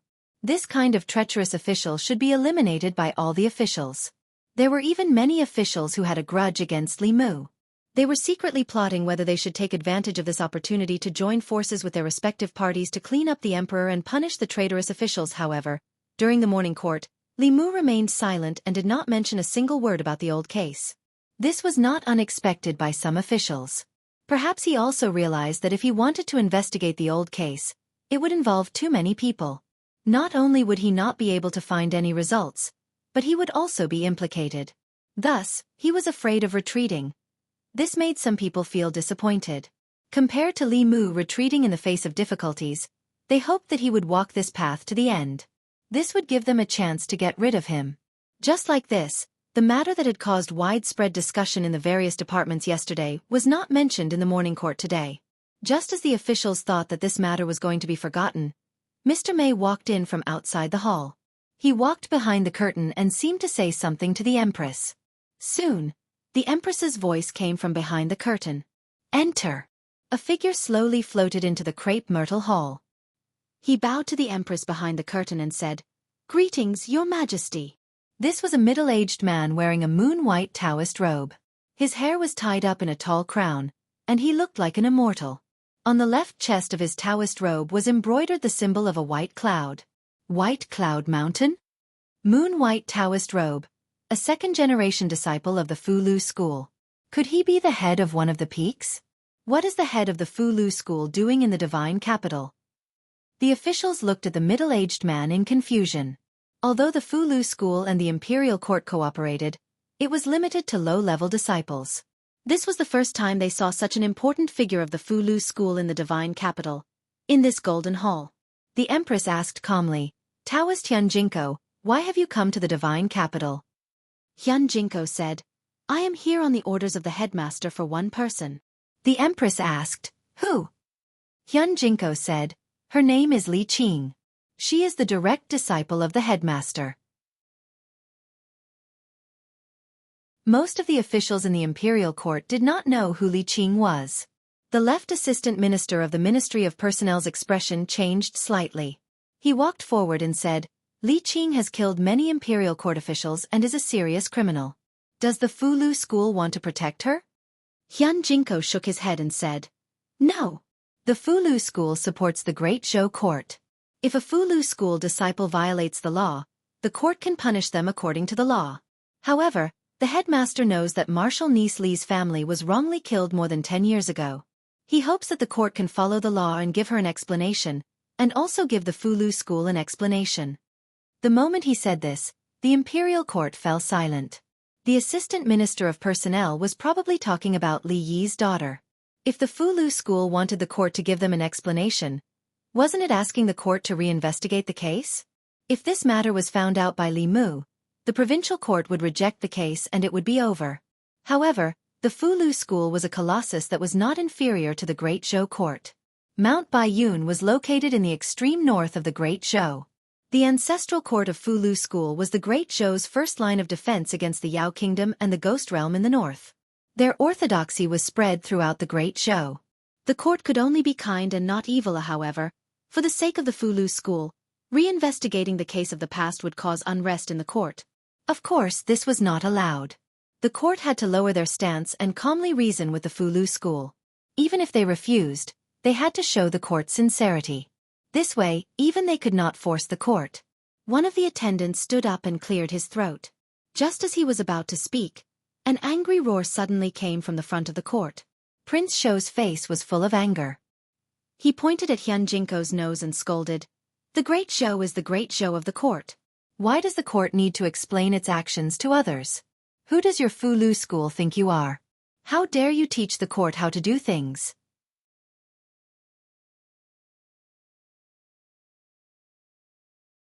Chapter 362. The moment King Shou spoke, some of the officials in the imperial court knew that something was amiss.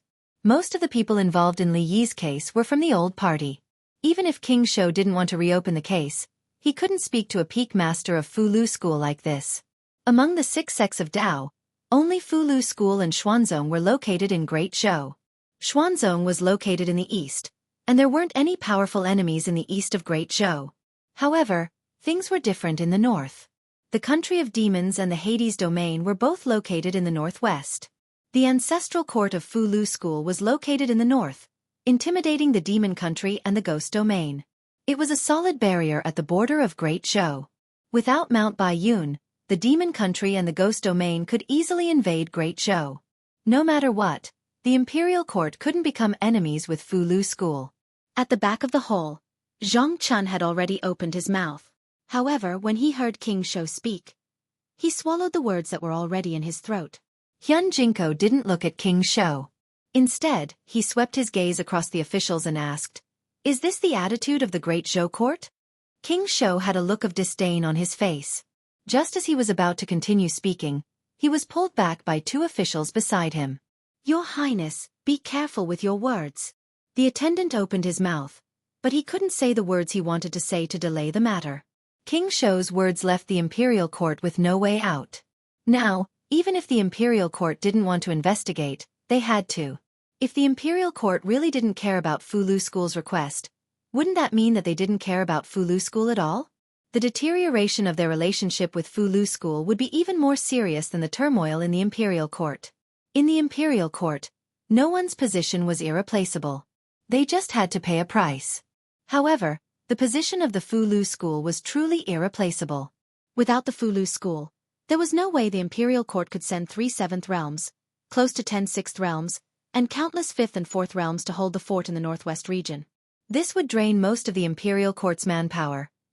The imperial court was completely silent. Hyun Jinko spoke again. "If this is the intention of the Great Zhou court, then I will return to Mount Baiyun and pass on the court's intentions to senior brother sect leader." A moment later, Shangguan Li walked out from behind the curtain and said, "Hyun Jinko, you have misunderstood. This case is of great importance. I would like to ask you to wait for 2 more days. After the imperial court has discussed this matter, we will give Fulu school an answer." Hyun Jinko said indifferently, "In 3 days, I will return to Mount Baiyun. In these 3 days, I will wait for the imperial court's reply." With that, he cupped his fists at the Empress again and left. From behind the curtain, the Empress said in a dignified voice, "Fulu school cannot be disregarded. The 3 provinces will discuss this matter together. Within 2 days, inform me of the results of the discussion." The head of the Secretariat and the head of the Minister of High Affairs said in unison, "Yes, Your Majesty." Standing outside the curtain, Shangguan Li's voice resounded through the hall. Dismissed. The officials left the hall in order. On the way back to the Imperial Clan Temple, one of the Imperial clan officials said, "Your Highness, you were too impulsive. How could you scold Fulu School?" Prince Sho snorted and said, "What's wrong with Fulu School? How dare the Fulu School order the Imperial Court? Are they trying to rebel?" The Imperial clan officials shook their heads and didn't say anything else. Fulu School had existed for thousands of years. Before the Great Show, there was already a Fulu School. They had a rich foundation that outsiders couldn't imagine. Even if the Imperial Court was in chaos, they couldn't make enemies with Fulu School. The Imperial clan officials sighed. How could he expect Prince Sho to understand these things? The reason why Prince Sho could be in such a high position was because he was the younger brother of the previous emperor and a member of the Shao royal family. Other than watching opera and drinking tea, he didn't know anything else. If it wasn't because of his identity, the words he said in the Imperial Court caused a major turn of events that the Imperial Court didn't want to see. The new and old parties could make him die without a burial ground. Zhang Chun walked behind Prince Sho and said, "Your Highness, last night, I found a tale of tea cakes at home. Tomorrow, I'll give you half a coin." Prince Sho said, "Half a coin? Zhang, are you trying to dismiss a beggar? Then it's 1 coin. There's only 1 coin left. 1 tale of tea cakes left after a night. Are you going to eat it like grass?" Minister Province, Minister Office. Minister Zhou Jing sat on the main seat. There were 3 people sitting on either side of him. They were the head of the secretariat and 2 attendants. The 4 people in this room were the highest officials of the 3 provinces. They were also the leaders of the Great Zhou's ministers. Minister Zhou took a sip of tea and said, "His Majesty asked us to discuss this matter. My 3 lords, please tell us your thoughts." The left attendant stroked his long beard and said, "How could Li Yi's daughter be the disciple of the Fulu School's headmaster? This matter is too strange. They shouldn't have investigated earlier or later. Why did they have to investigate now? This is too much of a coincidence," the right attendant said. "There's no point in talking about this now. This matter could have been dealt with, but Prince Sho's impulsiveness angered the Fulu School. If this matter isn't handled well, the Fulu School will hate him. That would be bad. But if they really want to investigate, it's fine if there's no problem. If there really is a problem, there will be a storm in the Imperial Court." Minister Zhou looked at the head of the secretariat and asked, "Elder Yen, what do you think?" Of the 4 people, the head of the secretariat had been through 3 dynasties. He was the most senior. The head of the secretariat thought for a while and said, "The 2 attendants have said so much about the stability of the Imperial Court. Have you thought about what if Assistant Minister Li was really wronged?" The left attendant sighed and said, "The bigger picture is more important," the head of the secretariat said slowly. "Indeed, the bigger picture is more important." When the head of the secretariat said this, the 3 people in the hall fell into silence. The left attendant and the head of the secretariat were not talking about the same big picture. Compared to the injustice Li Yi had suffered, the stability of the Imperial Court was more important. Compared to the stability of the Imperial Court, the relationship with the Fulu School was more important. The Imperial Court was temporarily in chaos, but it would eventually return to stability. If the relationship with the Fulu School was broken, no matter how stable the Imperial Court was, it would not be able to create a powerful ally like the Fulu School out of thin air. After a long silence, the left attendant said helplessly, "Investigate." The right attendant sighed and said, "We can only do this." A day later, the 3 provinces gave a reply to Li Yi's case. The Fulu School was a friend of the Great Zhou. The Imperial Court attached great importance to the reasonable request of the Fulu School. The 3 provinces discussed and decided that the Supreme Court and Zongjing Temple would work together to investigate the case of Assistant Minister Li Yi of the Ministry of Personnel. Regarding this, the Imperial Secretariat had already drafted an imperial edict, and it had been reviewed and approved. Because the case of that year involved the officials of the Ministry of Justice, the Ministry of Justice was purposely avoided. Usually, this kind of matter would go through the procedures of the 3 provinces. It would take at least half a month for there to be a result. This time, all the procedures were completed in 1 day. It was enough to show the sincerity of the Imperial Court toward the Fulu School. This was something that could not be helped. Prince Sho had spoken rudely to the head of the Fulu School in the Imperial Court. This had already pushed the relationship between the Imperial Court and the Fulu School to the brink of danger. If they did not do their best to make up for it, it would be difficult to heal the animosity between the 2 sides. Zongjing Temple. The prison. Li Qing looked at Li Mu with some astonishment. She asked, "When did I become the headmaster's disciple?" Li Mu explained, "If you did not have such an identity, the imperial court would not have paid too much attention to you. However, this is not entirely a temporary measure. When you get out of here, you will become the headmaster's disciple." Li Qing shook her head. "Why would the headmaster accept me as his disciple?" Li Mu said. "He has to accept you even if he doesn't want to. Now, everyone knows that you are his disciple. When the time comes when you return to Mount Baiyun, you will have to attend the disciple recruitment ceremony." Li Qing did not understand. "But why would the headmaster do this?" Li Mu rubbed his nose and said, "When you were not here, a lot of things happened. In short, now that I am also a second-generation disciple of the Fulu school, the headmaster still has to give me face." Li Qing looked at him for a long time before she came back to her senses. She asked, Then, do I have to call you Martial Uncle?" Li Mu smiled and said, "This is nothing. Thinking about it, I am also Hanyan's Martial Uncle. Don't we also? In short, we can call each other our own. In the future, in front of the headmaster and several heads, you can call me Martial Uncle. When there is no one, I will call you Boss."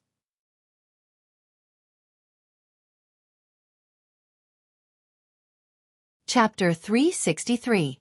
Walking out of the Imperial Clan Temple, Li Mu thought back and realized that he seemed to have some kind of magical power.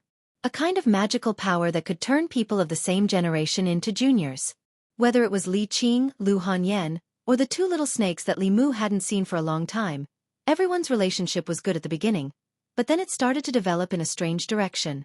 Fortunately, cultivators didn't care too much about these things. As long as they were willing, they could also become Dao companions. Standing at the door of the Imperial Clan Temple, Li Mu sighed softly. It wasn't easy to save her within the rules. It was just a small step, but this small step was also the beginning of something from nothing. Li Mu had long expected that with his face, the Imperial Court wouldn't care at all. His memorial couldn't even be passed by the province under his tutelage. But obviously, they could ignore Li Mu's face, but they couldn't ignore Fulu School's face. This matter also made Li Mu realize a fact. His strength was only supernatural power. All the status and power he had obtained came from the Empress's favor. Without the Empress, he was nothing. Li Mu's face was only useful in front of the Empress. At other times, face had to be matched with strength. If he had the strength of the seventh realm, this matter would have become extraordinarily simple. After lamenting for a while, Li Mu didn't go home. He came out of the Imperial Clan Temple and went to the Imperial Kitchen. Changle Palace. Zhou Yi came back from admiring the flowers in the Imperial Garden. When she walked to the front of the palace gate, she smelled a familiar fragrance. This was the unique fragrance of Li Mu's soup. She and Shangguan Li walked into the palace. Mr. Mei greeted them and said, "Your Majesty is back. Li Mu just sent today's lunch." Zhou Yi walked to the table. Mr. Mei took out the lunchbox. There were 4 dishes and a soup, all of which were Zhou Yi's favorites. She walked behind the table and found that the memorials on the table had been sorted out. Most of the unimportant memorials had already been dealt with. Some of the important ones were placed on the other side. There was a piece of paper in between the memorials. There were words on the paper. It was Li Mu's handwriting that Zhou Yi was familiar with. She picked up the paper and saw that it was Li Mu's suggestions for the political affairs in the memorials. Even if it was important and required her to deal with it personally, she didn't have to think about it herself anymore. Zhou Yi sat down. As she ate the delicious food, she thought that if she could always have such a person by her side, who could go to court and cook for her, who could help her review memorials, and who could also cook for her, and she only needed to protect him from behind, then it seemed acceptable to let her be the emperor. It was a pity that Li Mu was already married. Otherwise, it would be a good choice for him to stay in the palace for the rest of his life. The Imperial Secretariat. Li Mu was thinking about what to do next. Suddenly, he felt a chill in his crotch. His heart was suddenly alerted. However, he looked around and didn't find any danger. After eating a tribute orange to calm his nerves, Mr. Mei appeared in his yamen. The Imperial Secretariat was a secret place. Except for the officials of the Imperial Secretariat, outsiders were not allowed to enter. However, Mr. Mei was the Empress's man. She walked around the imperial secretariat like it was her garden, and no one dared to say anything. Li Mu was busy. After looking up at her, he lowered his head and asked, "What's the matter?" Mr. May walked in and said, "Can't I come and see if there's nothing?" Li Mu picked up a pen and wrote something on the paper. He said, "Of course, but I don't have time to entertain you right now. There's tea in the pot. Pour it yourself." There was no need to be polite with Mr. May. Li Mu was more relaxed in front of her than in front of the Empress. Mr. May didn't pour the tea. He walked behind Li Mu and asked, "What are you writing?" Li Mu said, "A script." Mr. May stood behind Li Mu and looked at him with interest. Suddenly he said, "I have a question that I've been wanting to ask you for a long time." Li Mu said casually, "What is it?" Mr. May asked, "I've read the strange stories from a Chinese studio that you wrote. Do you have any special fetishes for ghosts?" Li Mu said, "That was written by Pooh. What does it have to do with me?" Mr. May said, "There's nothing that can't be found out by the inner guard." Li Mu raised his head and said, "Then you can ask the inner guard to help you. You don't have to trouble the Zongjing Temple and the Dali Temple with Master Li Yi's case." Mr. May coughed and said, "The inner guard was established not long ago. How can they find out something that happened more than 10 years ago? You haven't answered my question." Li Mu shook his head and said, "Of course not. I'm just treating everyone equally. There were ghosts and human women in that case. Why did you only see ghosts?" Mr. May suddenly understood and said, "I see. I thought you had some feelings for Xiao Bai." Li Mu looked at her in surprise and said, "Why do you have so many strange things to say today? You're just like His Majesty." Li Mu thought of something and said to her, "You're becoming more and more like His Majesty recently. That's not good. You're different from His Majesty. If you imitate His Majesty, you'll delay your life. You might really die alone." Mr. May crossed his arms and said, "Tell me, how am I different from His Majesty?" Li Mu said honestly, "Even if His Majesty isn't the Emperor, he's still a famous beauty in Luoyang. Whether he's arrogant or gentle, he's always liked by people. Do you think you're as beautiful as His Majesty?" It was only because of Mr. May that Li Mu would say such heartfelt words to her. If it were Shangguan Li, she wouldn't be single for the rest of her life and have nothing to do with Li Mu. He wouldn't say such things that might offend people. "I know." Mr. May nodded and then asked, "Do you think His Majesty is beautiful?" Li Mu looked at her and asked, "Don't you think so?" Mr. May seemed a little embarrassed and said, Of course I think so." Li Mu picked up the pen again and said, "If there's nothing else, I'll get back to work. I have to finish writing before I go to the yamen." Mr. May didn't disturb Li Mu. He turned and walked out of the secretariat. Not long after, 2 internal guards brought another box of mandarin oranges, saying that it was a gift from the Empress. Li Mu accepted it happily. The taste of the mandarin oranges was really good. Wan Wan and Xiao Bai both liked it very much. Of the 2 boxes of mandarin oranges, a few were given to Zhang Chun and some were left for Li Qing. The rest were quickly finished by them. When he went to the yamen, Li Mu thought that Lu Yi was from South Commandery, which was thousands of miles away from Luoyang. If she could eat mandarin oranges from her hometown here, it might comfort her homesickness. In the assistant minister's office, Lu Yi looked at the 2 oranges that Li Mu handed to her and asked, "Mr. Li, haven't you finished the spiritual oranges?" Li Mu said, "Yes, but His Majesty just sent another box." "Mr. Lu, you're from South Commandery, so I want to leave 2 for you." Lu Yi looked at the oranges that Li Mu handed to her and was moved. She was about to reach out to take them when she suddenly thought of something. She suddenly withdrew her hands and said, "Mr. Li, why don't we talk about the matter first?" Li Mu looked as if he couldn't hide anything from her and said, "To be honest, I want the Imperial Court to search the soul of the Assistant Minister of the Ministry of Personnel and the others. This is the simplest way to investigate the case. I've already written the report. Mr. Lu, please sign it." Lu Yi's face froze and she said, "Mr. Li, the spiritual oranges are too precious. I can't accept it." "I'm just kidding." Li Mu left the 2 oranges on the table and said, "I'm already very grateful to Mr. Lu for what happened last time. These 2 spiritual oranges are just a small token of my appreciation." Seeing Li Mu's back disappear, Lu Yi's face was full of emotion. 3 boxes of spiritual oranges.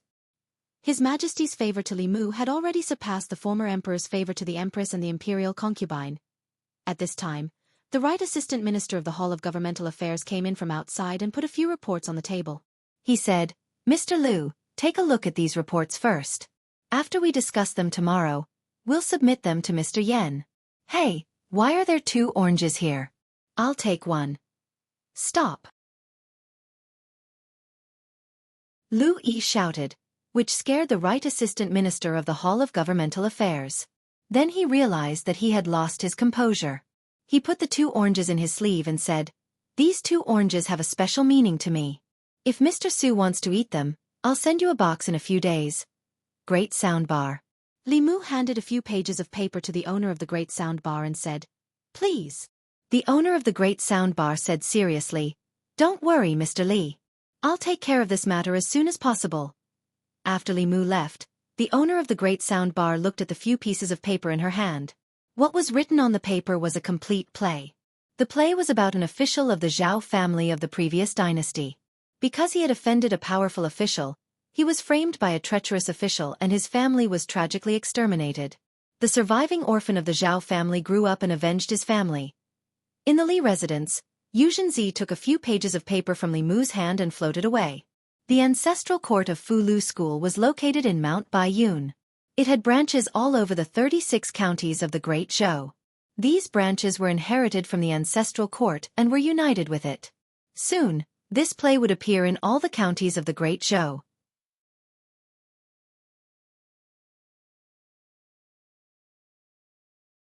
Chapter 364.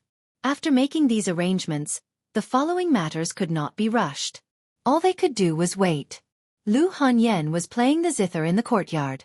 Li Mu listened as he peeled the spiritual orange the Empress had just given him and fed it to her. When he turned around and saw Wan Wan and Xiaobai staring at him, he also fed them a few pieces. When the song ended, Lu Hanyan turned around and asked, "How's the matter with Constable Li?" Li Mu said, "The Imperial Court has already asked the Imperial Clan Court and the Supreme Court to investigate again. Everything is going according to plan." Lu Hanyan suddenly asked, "When she left you, it was to avenge her family, right?" This question caught Li Mu off guard. From the moment Li Qing appeared in the divine capital, she had never asked Li Mu where he went or what he did every day. She had also never asked him about Li Qing. However, Li Mu knew that she definitely cared. If there was anyone in this world who could make him feel threatened, it would be Li Qing. Li Mu thought for a moment and said, "She withdrew from the Fu Lu school. She didn't tell all her friends because she didn't want to implicate the sect and us." Lu Hanyan was silent for a moment and then whispered, "If Constable Li hadn't left at that time, could it be?" Li Mu hugged her from behind and said, "There's no if. We're already husband and wife. I've already given you my primordial yang that I've treasured for 20 years. What are you still worried about?" Lu Hanyan whispered, "I was worried that after you met Constable Li, you wouldn't want me anymore. Clearly, she was the first person you met and the first person you liked." Li Mu suddenly realized that he might have been too busy with Li Qing these past few days and neglected her. Lu Hanyan seemed to be strong and opinionated, but in reality, the experience of being abandoned by her parents when she was young made her easily lose her sense of security. Coincidentally, Li Qing was the person who made her feel the most insecure. Li Mu felt a little guilty. He hugged her tighter and said, "What are you thinking? If I don't want you, where can I find another pure Yin body that is so young, so beautiful, so versatile, and so good in the kitchen? You will always be the first wife of the Li family. In the future, no matter who enters this family, they will have to listen to you." After being comforted by Li Mu, Lu Hanyan's worries for the past few days had disappeared. While she was feeling touched, she seemed to have realized something and asked, "Who else will enter the house in the future?" "I'm just giving an example. When you make an analogy, who are you thinking of?" Li Mu gave Xiaobai a look, and Xiaobai immediately ran over. She took Lu Hanyan's hand and said, "Whether it's in the past or in the future, Sister Wan Wan and I will listen to Sister Lu." Li Mu took the opportunity to get away and said, "I'll go to old Zhang's house to ask about the progress of the case." The Zhang mansion was also in the North Court, not far from the Li mansion. Li Mu left the house and walked a few hundred steps. Inside the Zhang mansion. Think about it. How old are you? Why don't you find a husband and stay at home all day? When can you get married like this? I won't get married, okay? You still dare to talk back. Hearing the quarrel from the inner courtyard, Zhang Chun looked helpless. At a certain moment, she noticed that the footsteps in the inner courtyard were getting closer. She immediately picked up a broom and started sweeping the yard. Mrs. Zhang walked out of the inner courtyard. She wanted to find a place to vent, but when she saw Zhang Chun cleaning the yard obediently, she didn't want to lose her temper. She turned around and walked into the inner courtyard. She shouted, "Do you think I won't scold you if you hide in the house? Open the door." As soon as Li Mu walked into the Zhang mansion, Zhang Chun threw down the broom and said, "You're finally here. If there's anything, let's talk outside." Not long after, in a wine shop on the streets of Luoyang, Zhang Chun drank a few cups and complained about his disobedient daughter and irritable middle-aged wife. Then he said, "You're here to ask about the progress of Li Yi's case, right?" Li Mu nodded and asked, "How's the investigation going?" Zhang Chun shook his head and said, "It's easy to prove a person's guilt, but it's harder than reaching the sky to prove his innocence. Besides, although the imperial court has compromised this time, it's only on the surface. The Zongjing Temple and the Supreme Court won't spend too much effort. If the few minor officials who left the Ministry of Personnel were still alive, it's possible to find a breakthrough from them. But they've all died in the hands of Constable Li. And just yesterday, the only old official who had been in the Ministry of Personnel for more than 10 years was found dead in his home. He died of old age." Li Mu raised his wine cup and slowly twirled it between his fingers. How could there be such a coincidence in the world? When the Imperial Court wanted to investigate Li Yi's case from 14 years ago, the only person from the Ministry of Personnel who had personally witnessed the incident died of old age. Even if Li Qing didn't kill those people for revenge, they would probably die in the next few days due to various reasons. There were too many people who didn't want them to find out the truth of the incident. Li Yi's main crime back then was treason with the enemy. The officials from the Ministry of Personnel accused him of leaking important secrets of the Imperial Court to a certain demon nation. This led to the Department of Imperial Offerings suffering heavy losses in the war with the demon nation. Almost all of them were wiped out. Because of this case, Li Yi's entire family was exterminated. Only one daughter escaped because she was not in the divine capital. There was no way to find out the truth of what had happened back then. Even the most powerful cultivators could not divine a trace of the heavenly secrets. It was too difficult to overturn the case for him. Ministry of Personnel. Left Assistant Minister Chen Jian clasped his hands at a middle-aged man and said with a smile, "Minister, don't worry. Even if they investigate again, they won't find anything." The person standing in front of him was the Minister of Personnel, Xiao Yun. At the same time, he was also the Duke of Nanyang, a core member of the old party. More than 10 years ago, he was still the right Assistant Minister of the Ministry of Personnel. Now, he was the head of the Ministry of Personnel. He looked at Chen Jian and asked, "Are you sure you didn't miss anything?" Chen Jian smiled and said, "Originally, there were quite a few of them, but they were all killed by Li Yi's daughter. Does this count as lifting a rock and smashing one's own foot?" This official would like to know what expression she would have if she knew about this. The Minister of Personnel nodded and said, "That's good." In the Imperial Ancestral Temple, Li Qing lowered her head in self-blame and said, "I'm sorry. If it wasn't for me, they might have had a chance." Li Mu comforted her and said, "You don't have to blame yourself. Even without you, they wouldn't have survived these few days. Those people wouldn't have let them live. Don't worry, I'll think of something." Li Mu was most worried that Li Qing would feel guilty and blame herself. After comforting her, he walked out of the Imperial Ancestral Temple and met Zhou Zhong outside the temple. Zhou Zhong looked at him indifferently and said, "Give up. If this goes on, Li Yi's ending will be your ending." Li Mu looked at him and turned to leave. Zhou Zhong asked, "You really don't want to give up?" Li Mu looked back at him and said in a deep voice, "I'm not you. I will never give up on her. Never."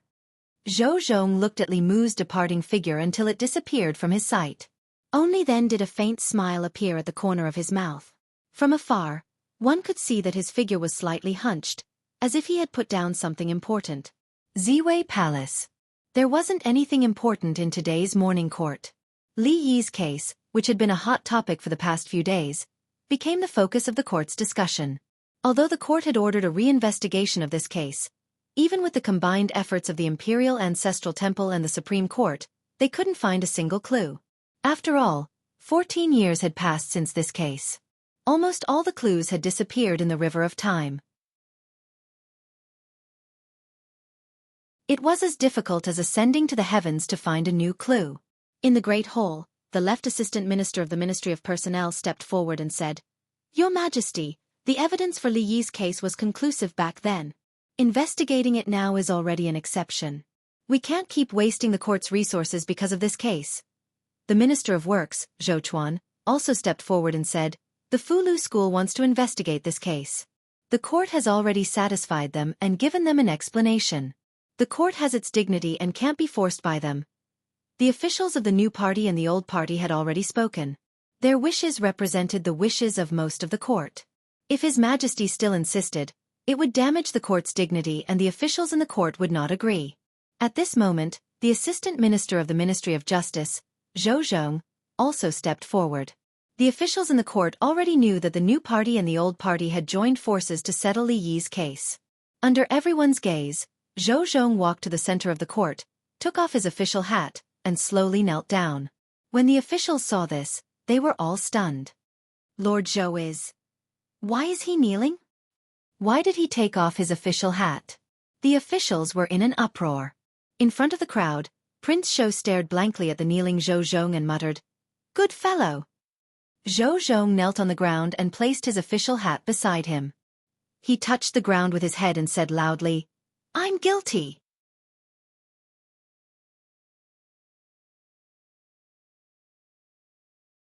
Chapter 365. The strange behavior of the Assistant Minister of Justice caused the atmosphere in the hall to explode. What is Assistant Minister Zhou saying? He's guilty? What crime did he commit? This can't be. Good heavens! Does he want to die? In the imperial court, some people quickly realized something and looked at Zhou Zhong with astonished eyes, their faces full of shock. There were very few fools in the imperial court. In the blink of an eye, countless people had guessed Zhou Zhong's motive. Where the officials from the Ministry of Personnel were, the expressions of the three people changed. Zhou Chuan's expression also changed. Chen Jian's face was pale as he thought to himself, "Impossible, impossible, he will die if he does this." At this moment, Zhou Zhong, who was kneeling on the ground, spoke again. Zhou Zhong spoke in a deep voice, 14 years ago, I was bewitched by Chen Jian, the imperial physician of the Ministry of Personnel, Gao Hong, and the right assistant minister of the Ministry of Personnel, Xiao Yun, to frame the left assistant minister of the Ministry of Personnel, Li Yi, for treason. Chen Jian could not allow him to continue. He strode forward and said loudly, "Zhou Zhong, what are you talking about? Do you know what the punishment is for framing an official of the imperial court?" Zhou Zhong said indifferently, "So you also know that framing an official of the imperial court is a serious crime." He raised his head and said, "Everything I said is true. I am willing to accept the soul search." A rank 4 official was willing to accept the soul search. This was enough to prove that what he said was true. Zhou Zhong's words caused the imperial court to fall silent for a moment. Then, it became noisy again. Since he wants to confess, why did he wait until today? You can't tell. Before today, who would have thought that the imperial court would reopen this case? But why did he do this? Back then, he framed Li Yi, but today, he confessed. Zhou Zhong didn't make a difference to what happened back then. Even without him, Li Yi's ending wouldn't have changed. In my opinion, he wanted to use this opportunity to gain the trust of the old party and enter the inner circle of the old party. It was all for today's betrayal. 14 years. He was so patient and loyal to the old party for 14 years. Just to commit a crime for his brother? King Shou looked at Zhou Zhong and sighed. He actually endured for 14 years. This Zhou Zhong is truly a man. Realizing the current situation, he covered his mouth and coughed lightly. He gritted his teeth and said, "This person is really sinister." Li Mu, who was standing in the crowd, was also shocked. Zhou Zhong's actions were completely out of his expectations. He recalled what Zhou Zhong had said to him in front of the ancestral temple yesterday, and seemed to have understood something. It turned out that he had already made his decision at that time. Li Mu thought that Zhou Zhong was someone who would give up everything for his political ideals. He would commit crimes for Li Yi, Li Qing's life and death, or even his own life and death, compared to some of his ideals, were not worth mentioning. However, Zhou Zhong's actions today overturned Li Mu's understanding of him. Behind the curtain, the Empress's voice could be heard. Arrest Zhou Zhong and all the people involved in this case. Bring them to the Imperial Clan Temple and have them interrogate by the 3 provinces. Although Li Yi's case was not investigated, once something was found, no one would be able to cover it up in front of everyone. During the morning assembly, 2 ministers and 3 assistant ministers were arrested. Other than that, there were also some people involved in the case who were not in the assembly. The internal guards were immediately ordered to arrest them. No one would have thought that this matter would have such a huge turn of events. Those people who framed Li Yi all those years ago thought that victory was in their hands, but they didn't expect that there would be a spy among them. From the beginning to the end, Zhou Zhong was not on the same side as them. He had endured for 14 years, waiting for this day. His counterattack caught both the old and new parties off guard. Although 14 years had passed since they framed a rank 4 imperial court official and caused extremely serious consequences, each and every one of them would not be able to escape death according to the law. In the Imperial Clan Temple, a few of them had their powers sealed and were sent to prison to await trial by the 3 provinces. This case involved a lot of people and no department had the ability to investigate it alone. Li Mu walked into the most luxurious prison. Li Qing woke up from her meditation and asked softly, "What happened outside? Why is it so noisy?" Li Mu opened his mouth but didn't know what to say for a moment. After organizing his words, he said slowly, "Just now in the assembly, Zhou Zhong admitted in front of His Majesty and hundreds of officials that he was involved in framing your father. Now, the Minister of Personnel, the Minister of Works, and the left and right assistant ministers of personnel have all been arrested." Li Qing said anxiously, "He did not frame father. He did all this for their dreams. One day, he could reverse the verdict for father." Li Mu nodded and said, "I know. You don't have to worry. I will report this matter to His Majesty. Although this is not enough to pardon him, he should be able to avoid death." Although Zhou Zhong's actions were pardonable, he could not be completely forgiven by the law just because he was pardonable. After all, he was still considered one of the main culprits back then. Seeing that he had voluntarily confessed to the crime and confessed to being an accomplice, according to the law, he could be spared. Of course, no matter what, after this incident, he could no longer be an official. After a while, Li Mu walked out of Li Qing's prison and came to another place. Zhou Zhong was imprisoned here. He was imprisoned separately from the others. Li Mu stood outside the prison and said, "I thought you would not stand up." Zhou Zhong looked at him and said, "If you could really find out anything, why would I stand up?" Li Mu shook his head and said, "This is not your style. If you want to achieve your dreams, you have to protect yourself. This is what you taught me." Zhou Zhong was silent for a moment and said slowly, "But this may be his only chance. If he misses it, there will be no chance for him to regain his innocence." 14 years had passed since Li Yi's case. If the case was closed a second time, it would be impossible to overturn the case in the future. Li Mu looked at him and asked, "So you gave up on your dreams?" Zhou Zhong's gaze was deep as he said calmly, "The flame of dreams will never be extinguished. As long as the flame is still there, the flame will be passed on forever." In another prison cell, with the assistant minister of the Ministry of Personnel as the leader, the few of them had ugly expressions. Not long after, the door of the prison cell was opened and 3 more people were pushed in.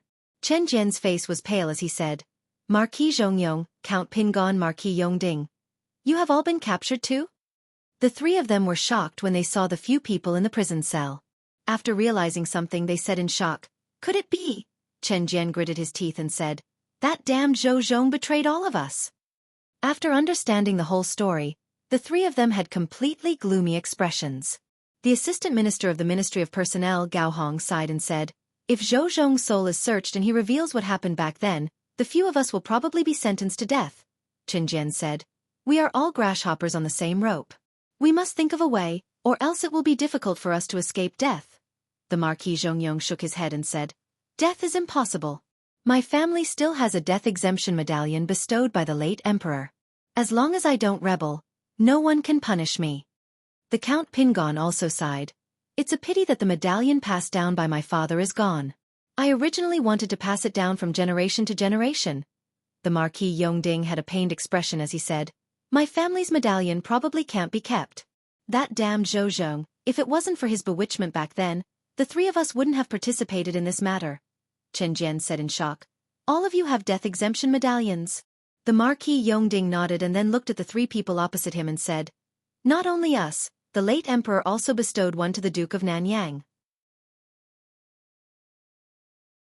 Although Assistant Minister Gao didn't have one, concubine Gao should also have one. She would not save her brother. The Minister of Personnel glanced at Zhou Chuan, who was in the corner, and said indifferently, the Zhou family's 2 death exemption medallions have already been used last time. I wonder if the Empress will spare Minister Zhou. Zhou Chuan looked at him and said indifferently, unfortunately, father-in-law gave that medallion to my wife before he passed away. Chen Jian looked at the people around him in a daze and felt that he didn't fit in with them. Out of the 7 people standing here, only he didn't have a death exemption medallion? The Minister of Personnel saw his worry and said, don't worry, the late emperor bestowed 13 medallions and we have already used 12 of them. If I remember correctly, the last medallion should be in the hands of Prince Shou. Hearing Prince Shou's name, Chen Jian heaved a sigh of relief and immediately said to the jailer outside the door, quickly go and report that I want to see Prince Shou. Not long later, Prince Shou walked over slowly. Chen Jian grabbed the bars of the cell and said hurriedly, Prince Shou, you must save me. A moment later, after hearing his words, Prince Shou smiled and said, what kind of relationship do we have? Everyone is doing this for the Shou family. Isn't it just a medallion? I will give it to you. Chen Jian heaved a sigh of relief and said, thank you, Your Highness. Prince Shou touched his waist with one hand and his expression suddenly changed. He said in shock, where is my medallion? Where did my big medallion go?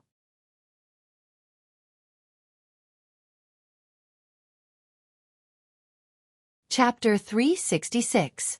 Prince Shou touched his body and said regretfully, I seem to have lost my token. Chen Jian grabbed the bars of the cell and said with a trembling voice, Prince Shou, please don't scare me. This concerns my life. Prince Shou thought for a while and said, well, I'll go back and look for it. It shouldn't be lost. You wait here and I'll tell you when I find it. Seeing Prince Shou leave quickly, Chen Jian leaned against the wall weakly. He looked at the other people in the cell talking and laughing. The atmosphere was very lively. But the lively atmosphere was theirs, and he had nothing. Although they were in the same cell, they were not the same. At the same time, in another cell, Zhou Zhong said slowly, back then, he and I offended the interests of the upper class and strongly opposed the death exemption token issued by the late emperor. The courtiers and the emperor could not tolerate us. He was framed for treason. Although there was not enough evidence, what they needed was just a reason. Before he died, he entrusted Qing'er to me and asked me to protect myself first and then slowly complete our great cause. For our great cause, we can give up everything, Li Mu asked. This is the reason why you gave up on her. Zhou Zhong nodded and said, at least before you moved to Fulu School, I had no other choice. This was the reason why Li Mu had been guarding against Zhou Zhong. This kind of person had a firm goal and was extremely rational. In their eyes, family and friends were not as important as their great cause. They could sacrifice themselves at any time. Li Mu admired his patience and ambition, but he would not get too close to this kind of person. He looked at Zhou Zhong and asked, you made a choice in the end. Zhou Zhong looked at Li Mu and said, this is not a choice. I believe that if I didn't finish it, someone will do it for me and do it better. Li Mu said, don't look at me like that. Zhou Zhong continued, back then, the late emperor gave out 13 gold medallions. He tried his best to abolish it, but he incurred the displeasure of the late emperor and died because of it. All these years, 3 of the 13 gold medallions have been used up. Including the old concubine's gold medallion and the Zhou family's gold medallion, there are 7 left. Among these 7 medallions, 6 will be used up this time. The last one is in the hands of Prince Shou. These things shouldn't have existed from the beginning to the end. In the future, we will probably never see them again. Having said this, he leaned against the wall and sat down. He closed his eyes and said, you can go. I'm already very tired. The prison of the Imperial Clan Temple is a good place to sleep. As soon as he finished speaking, his breathing calmed down and he actually fell asleep. Li Mu slowly walked out of the prison. In the courtyard of the Imperial Clan Temple, Prince Shou and Zhang Chun were playing dice under the shade of a tree.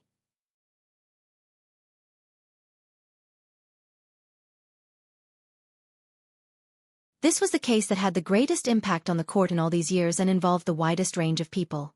And this was only the mastermind. If the accomplices were included, who knew how many people in the court would be implicated? However, why did Zhou Zhong do this became a mystery in the hearts of the people. Did Zhou Zhong lose his mind? Not only did he court death, but he also pulled in his accomplices. I don't understand, I really don't understand. That's right, what do you think he's after? Did something go wrong in his cultivation and he was invaded by his inner demons, causing him to go crazy? In my opinion, it might be because of the unequal distribution of benefits that caused internal strife.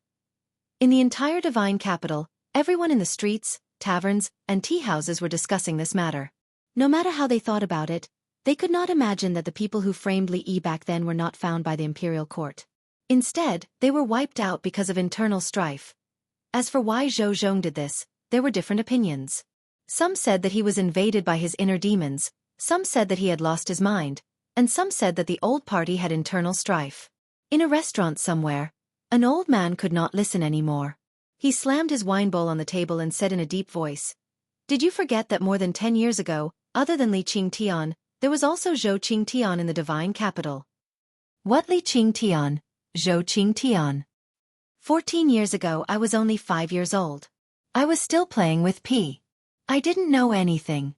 Old man, what are you talking about? The young people in the restaurant were confused. A few of them who were over 30 years old seemed to have thought of something, and a look of realization appeared on their faces. More than 10 years ago, when the late emperor was still on the throne, it was the darkest period of the divine capital in their memories. At that time, the rich and powerful only needed to pay a fine to kill someone. At that time, it was not uncommon for the rich and powerful to kidnap women on the streets. At that time, the officials of the Great Zhou were corrupt, and governance was chaotic. The people suffered greatly. The people of the divine capital would rather take a detour than walk past the government. Even during those dark times, there was still light in the divine capital. At that time, the assistant minister of the Ministry of Personnel, Li Yi, punished the corrupt officials and brought justice to the officials of the divine capital. The director of the Ministry of Justice, Zhou Zhong, redressed the grievances of the people. The two of them persuaded the late emperor to abolish the Silver Penalty Act and stopped him from giving out the gold medallion. At that time, they were one of the few rays of light in the hearts of the people of the divine capital. They were known as Qingtian. However, this situation did not last for long. Later, the assistant minister of the Ministry of Personnel, Li Yi, was accused of treason, and his entire family was killed. At that time, the people of the divine capital could not accept this result. Assistant Minister Li was righteous and loved the people like his own children. How could he be a treacherous official? What made it even more difficult for the people to accept was that the director of the Ministry of Justice, Zhou Zhong, was one of the officials who accused him. They used to admire Zhou Zhong, but later on, they hated him as much. After Assistant Minister Li's death, Zhou Zhong quickly sided with the old party and became their lackey. A few years later, he was promoted to the position of Assistant Minister of the Ministry of Justice. Over the years, he protected many people from the old party and helped the old party fight against dissidents and the new party. Soon, he became the core of the old party. For more than 10 years, the people who were grateful to Li Yi would spit at the Ministry of Justice when they passed by to vent their hatred. However, no one expected that more than 10 years later, Zhou Zhong would stand up for Li Yi in the imperial court without hesitation and reverse the verdict. Someone finally recalled and said in disbelief, "Could it be that Lord Zhou has been enduring humiliation for the past 14 years just for this day?" That's right, that's right. Otherwise, it doesn't make sense. Why would he give up the power he already had? Could it be that we've been wrong about Lord Zhou all these years? Lord Li and Lord Zhou are brothers of different surnames. Back then, Lord Zhou must have known that he couldn't save Lord Li, so he went undercover in the old party and gained their trust. He waited for the right time to reverse the verdict for Lord Li and give those people a fatal blow. 14 years. He was scolded by us for 14 whole years. How much has he been wronged all these years? The truth of what happened back then had been revealed. Many people were filled with regret, and their respect for Zhou Zhong was even greater than before. Li Mu's residence. When Li Mu used the true samadhi fire to burn the gold cake, he realized that it was only coated with a layer of gold powder on the surface. The inside was black and looked like iron but not iron. He did not know what it was. Li Mu then threw it into the flask heaven dimension. Prince Shou actually used a gold-plated fake to trick him. He had to be more careful when gambling with him in the future. At the same time, in the Imperial Clan Temple, Prince Shou sighed and walked to the front of the prison cell. He looked at Chen Jian apologetically and said, "Assistant Minister Chen, I'm really sorry. I've searched everywhere for that death exemption golden medallion but couldn't find it. It should have really been lost. Don't worry. Every year on your death anniversary, I'll get people to burn more paper money for you."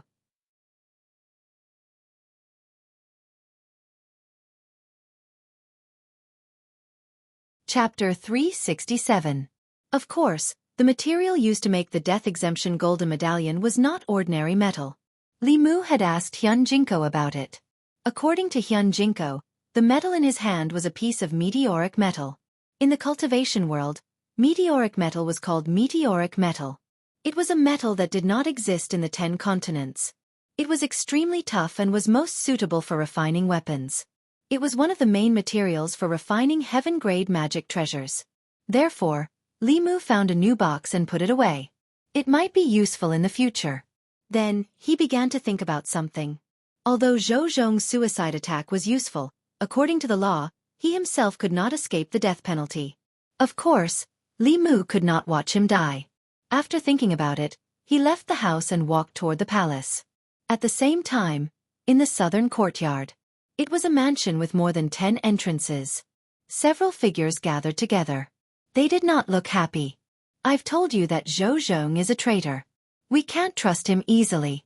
Now, not only have we lost control of the Ministry of Justice, but we've also given away the entire Ministry of Personnel. What's the point of saying all this now? Who knew that Zhou Zhong would be so cunning? He seemed to listen to us on the surface, but he always had evil intentions. He destroyed all our years of hard work. Preposterous. I can't take this lying down." The people present were all members of the Shao royal family. They were all furious that Zhou Zhong had betrayed them. At this moment, one of them looked at King Shou and asked, "Fourth brother, don't you still have a death exemption golden medallion? Give it to Chen Jian. He has been loyal to us for many years. Even if he didn't make any contributions, he still worked hard." King Shou spread his hands and said, "I lost that death exemption golden medallion." "What? You lost it? Where did you lose it? You actually lost such an important thing? What else can you do?" King Shou shrugged and said helplessly, "I can swear to the heavens that the death exemption golden medallion is no longer in my hands. Perhaps this is his fate." "You really lost it? You really lost it? Have you searched for it?" "I tried using an object-seeking talisman, but I couldn't find it." "Look at you, other than drinking tea, listening to operas, and gambling with dice. What else can you do? How did our Shao clan end up with you? Sigh, forget it. Whether Chen Jian dies or not, I don't care. But Zhou Zhong must die. If he doesn't die, he will forever be a disgrace to our Shao clan. Anyone can survive, but Zhou Zhong must die. Send this letter to the Zhou family. They should know what to do. Didn't he want to overthrow Li Yi? I would like to see who will save him this time." In the Changle Palace, Li Mu prepared the dishes for the Empress.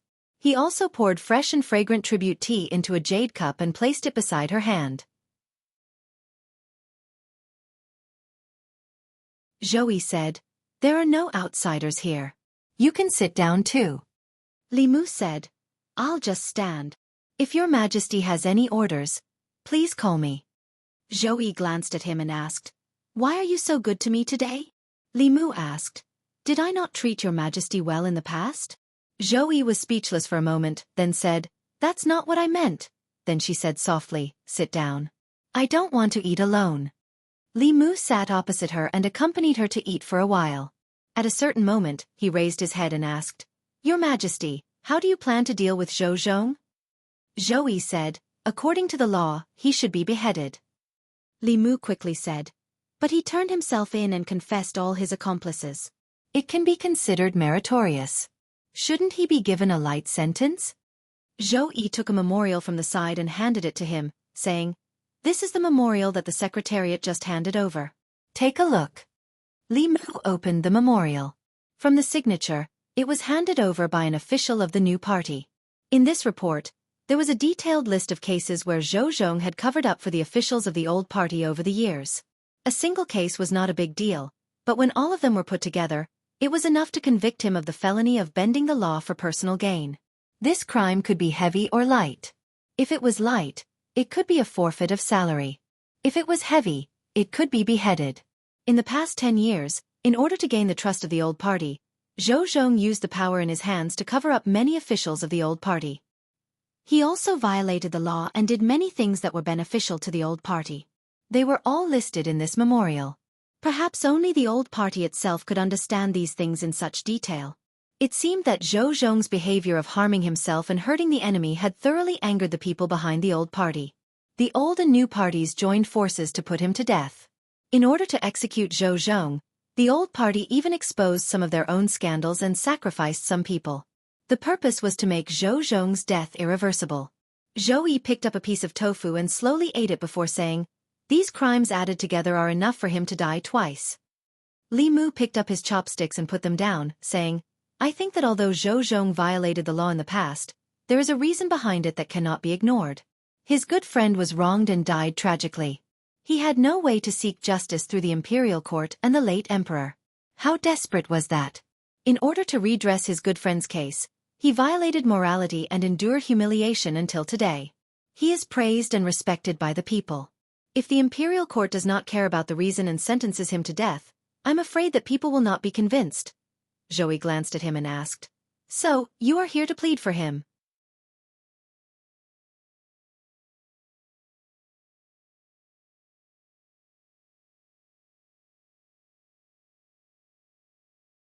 When Chen Jian was escorted into the imperial clan temple's prison again, he could not help but roar with grief and indignation.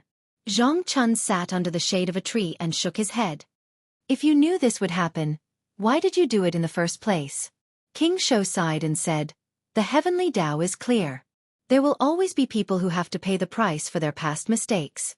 Although the imperial court is big, it cannot tolerate animals." Zhang Chun looked at King Shou in surprise. He said in surprise, "I can't believe you would say something like that, Your Highness." King Shou waved his hand and said, "This is something I learned from the opera. It's based on my feelings. It's not targeted at anyone. Come, let's continue. Today, I will win back all that I lost in the past."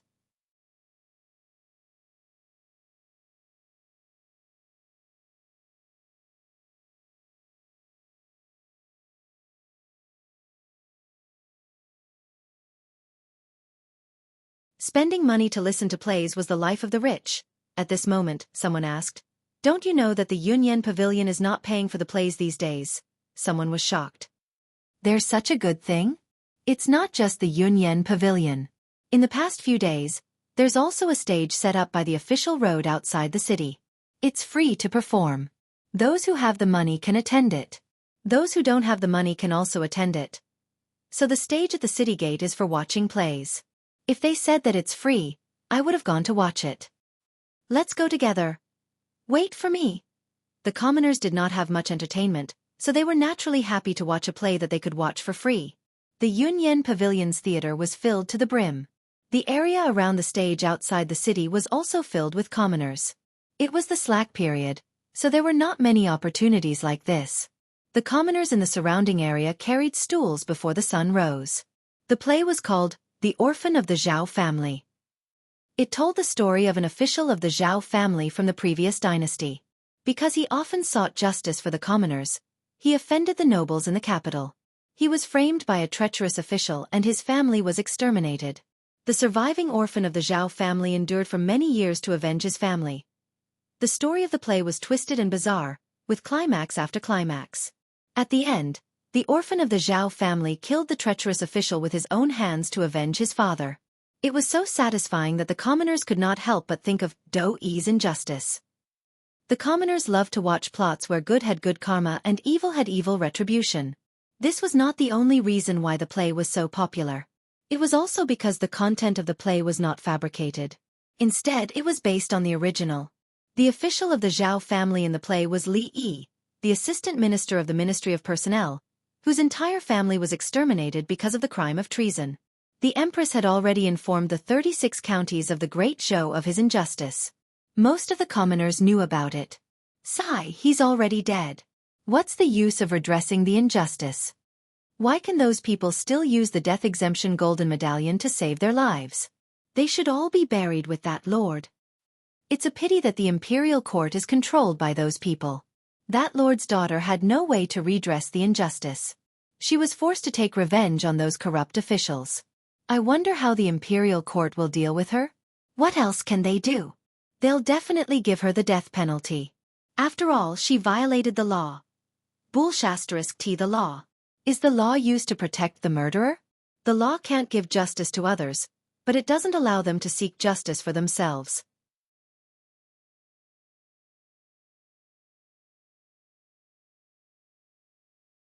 Now, they were only fined their salaries and were not punished too much. Just by punishing a few main culprits, there was already a huge loophole in the 6 ministries. The 3 provinces were also in a mess. If the accomplices were to be held accountable one by one, the imperial court would probably completely collapse. The left assistant minister of the Ministry of Personnel, Chen Jian, had already been executed. As for the others, because they had the death exemption token, no one could do anything to them. In the hall of the secretariat, Li Mu opened a letter. The contents of the letter were about an official urging the imperial court to quickly deal with the assassination of the 5 officials.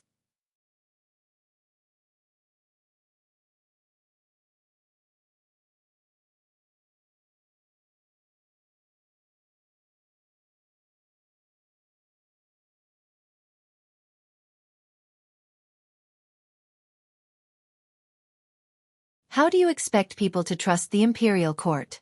The official from the Ministry of Personnel said coldly, this is also not a reason for her to kill. If we forgive her, how can we uphold the law? Zhang Chun retorted, if we uphold the law, how can we uphold the will of the people? The two of them were in a heated argument. Shangguanli walked out from behind the curtain and said, silence. The Empress's voice was heard from behind the curtain. What do you think? As soon as she finished speaking, the hall fell into a brief silence. Usually, the highest-ranking officials would be the first to speak on this topic. However, people like the head of the secretariat and the ministers of the 6 ministries would not quarrel with others in the imperial court. Most of the time, it was the officials below them who spoke on their behalf. After a brief silence, some officials stood up one after another. I think that Lord Wang of the Ministry of Personnel has a point. One case is another case. These 2 cases should not be mixed together. Lord Li Yi has been wrongly accused, but his daughter has indeed violated the law. Seeing these people step forward, many officials sighed in their hearts. Although that was the case, the imperial court still owed their family in Li Yi's case. If they still wanted to execute his daughter, then what was the point of overturning the case for him? However, because of Li Yi's overturning of the case, both the new and old parties were deeply involved. Even if they had different opinions, they did not dare to speak out. After another official seconded the motion, a figure finally walked out from the crowd. The officials in the imperial court all looked at him. These days, everything that happened in the imperial court was caused by Li Mu alone. This time, he was probably one of the people who wanted to protect Li Yi's daughter. Li Mu walked to the front of the hall and did not express his opinion. He only said calmly, I would like your majesty and all the officials to see something first. With a wave of his hand, a pile of things suddenly appeared in the crepe myrtle hall. There were a total of 36 pieces of what looked like cloth and silk. They slowly flew into the air, then connected together and slowly unfolded. A shocking scene appeared in everyone's eyes. The 36 pieces of cloth connected together formed a huge canvas that was 200 feet long. The canvas was densely covered with blood-red fingerprints. As the canvas unfolded, an extremely powerful aura suddenly spread out. Under the impact of this aura, the officials in the hall could not help but retreat. Some even fell on their buttocks. Only a small number of people were able to remain standing under the impact of this aura. Behind Li Mu, several officials who had just stood up and suggested that Li Qing be severely punished retreated more than 10 steps. One of them even directly withdrew from the crepe myrtle hall.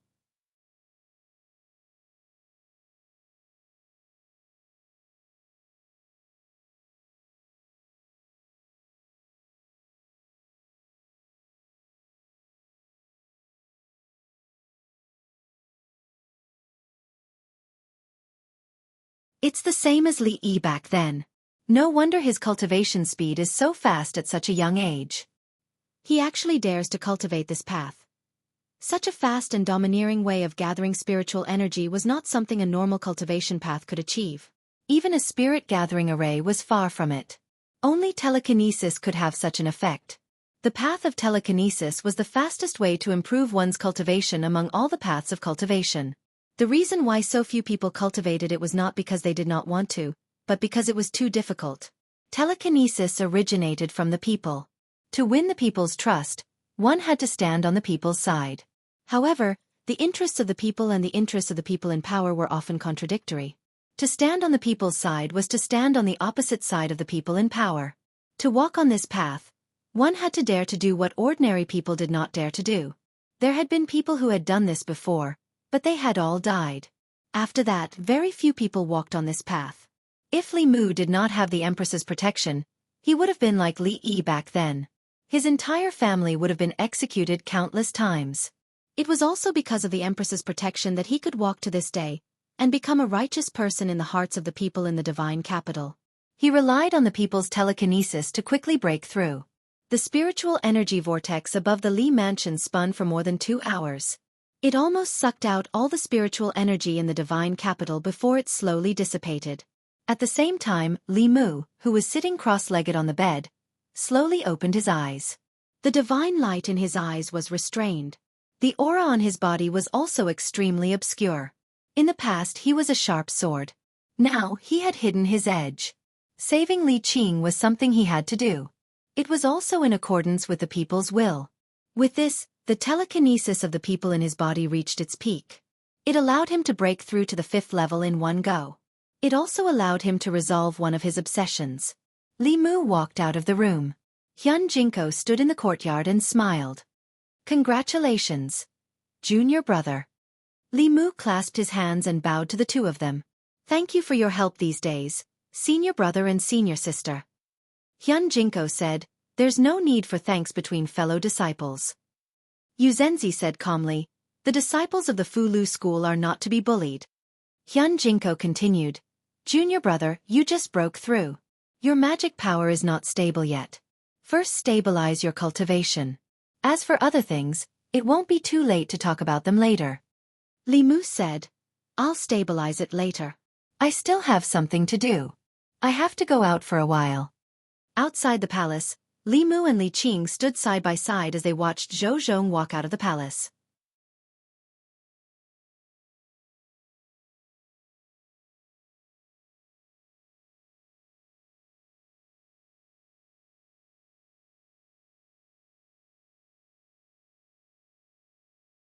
Suppressing the inner demon was an extremely taxing task. The exhaustion of mental energy was no less than fighting a battle with an expert of the same level. With Li Mu here, she didn't have to worry about court matters. Zhou Yi leaned against the dragon throne and closed her eyes to recover her mind. Suddenly, a cloud of fog appeared in front of her. When the fog dissipated, she was no longer in Changle Palace, but in the Imperial Garden. Zhou Yi quickly realized that this was a dream. As a 7th realm cultivator, she could control her body and consciousness. However, dreams didn't seem to have much to do with a person's consciousness. Instead, it was dominated by another consciousness. She wanted to withdraw her consciousness from the dream, but she heard a sound coming from the depths of the Imperial Garden. This made her change her mind. She was also interested in the contents of the subconscious fantasy. Thus, she walked along the path of the Imperial Garden and slowly walked into the depths. As she walked, the conversation in the depths of the garden gradually became clear. This orange is very sweet. It's a tribute orange from Jiangnan. Try it. I want you to feed me. Nonsense. Humph. You're not even willing to do this for me.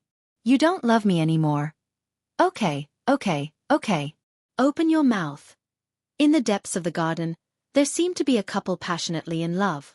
Zhou Yi had never experienced love, so she didn't feel envious. She just felt that even the fragrance of the flowers in the Imperial Garden couldn't cover up the sour smell in the air. Just as she was about to leave, the couple sitting in the pavilion suddenly turned around. In the pavilion, the other her was peeling the orange with a smile and sending the orange pieces into the mouth of the person in her arms. And the person nestled in her arms was actually Changle Palace. Zhou Yi, who was lying on the rocking chair, suddenly opened her beautiful eyes. Fine sweat even seeped out of her forehead. After Li Mu finished reading the last memorial, he inadvertently glanced over and found that the Empress had woken up. Then he asked with some surprise, "Your Majesty, are you very hot?" Zhou Yi looked at Li Mu. The scene in her mind appeared again. She realized that her inner demons seemed to be getting more and more serious. Li Mu noticed the Empress's absent-mindedness. He waved his hand in front of her eyes and whispered, "Your Majesty, Your Majesty!" Zhou Yi came back to her senses and said, "I'm fine. You can go back first." Li Mu said, "The soup in the imperial kitchen is ready. I'll go get a bowl for you." Zhou Yi waved her hand and said, "No need. I'll let Ali leave in a while. You can go back first." Li Mu tidied up the memorials he had read and put the chair back in place. He said, "Then I'll go back first." Walking out of Changle Palace, he sighed softly. The reason he came to Changle Palace was that he didn't know how to face the situation at home. He wanted to sort out his thoughts first, but the Empress obviously didn't give him the chance. It was now lunchtime. In the Imperial Palace, the officials of the various government offices began to walk out in groups. An official looked at Li Mu walking out of Changle Palace and said with emotion, "What is a favored official?" "This is a favored official. The number of times he goes to Her Majesty's bedchamber is more than the number of times he goes to the Secretariat," another official said. "What is he holding in his hand?" "It looks like a book." When his eyes swept over the book in Li Mu's hand, he inexplicably shivered. He crossed his arms and said, "It's cold. Tomorrow I'll have to wear more clothes." Li Mu walked out of the Imperial Palace and all the way back to the Li residence. He stood in front of the gate, but he didn't step in. It was hard for him to imagine what it would be like if Li Qing and Lu Hanyan appeared at home at the same time. In Lu Hanyan's eyes, Li Qing was undoubtedly Li Mu's ex-girlfriend.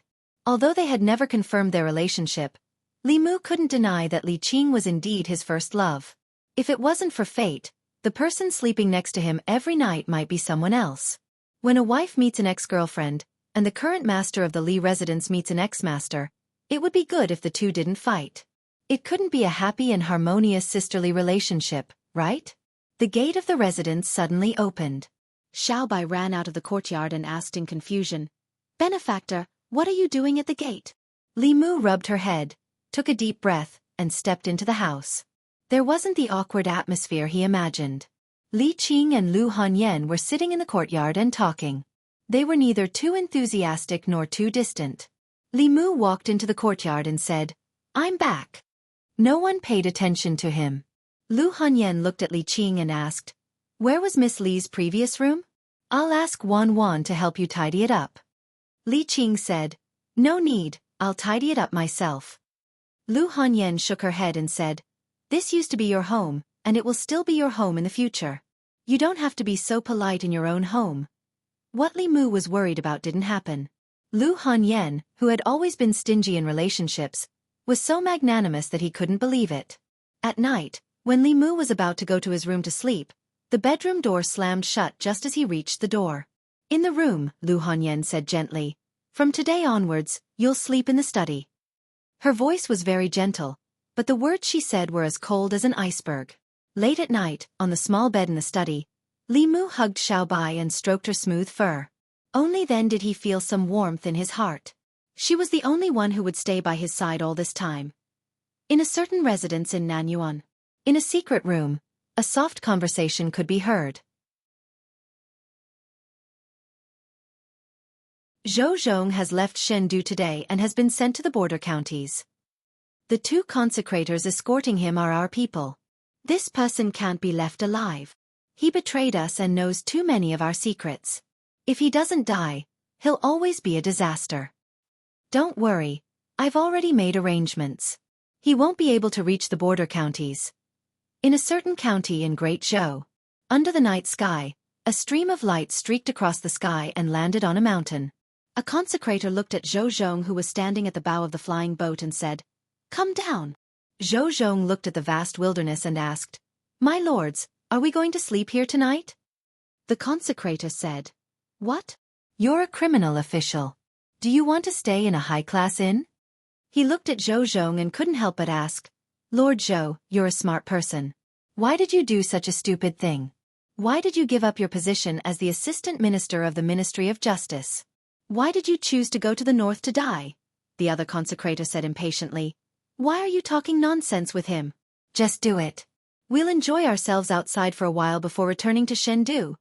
Zhou Zhong looked at them and asked, You want to kill me?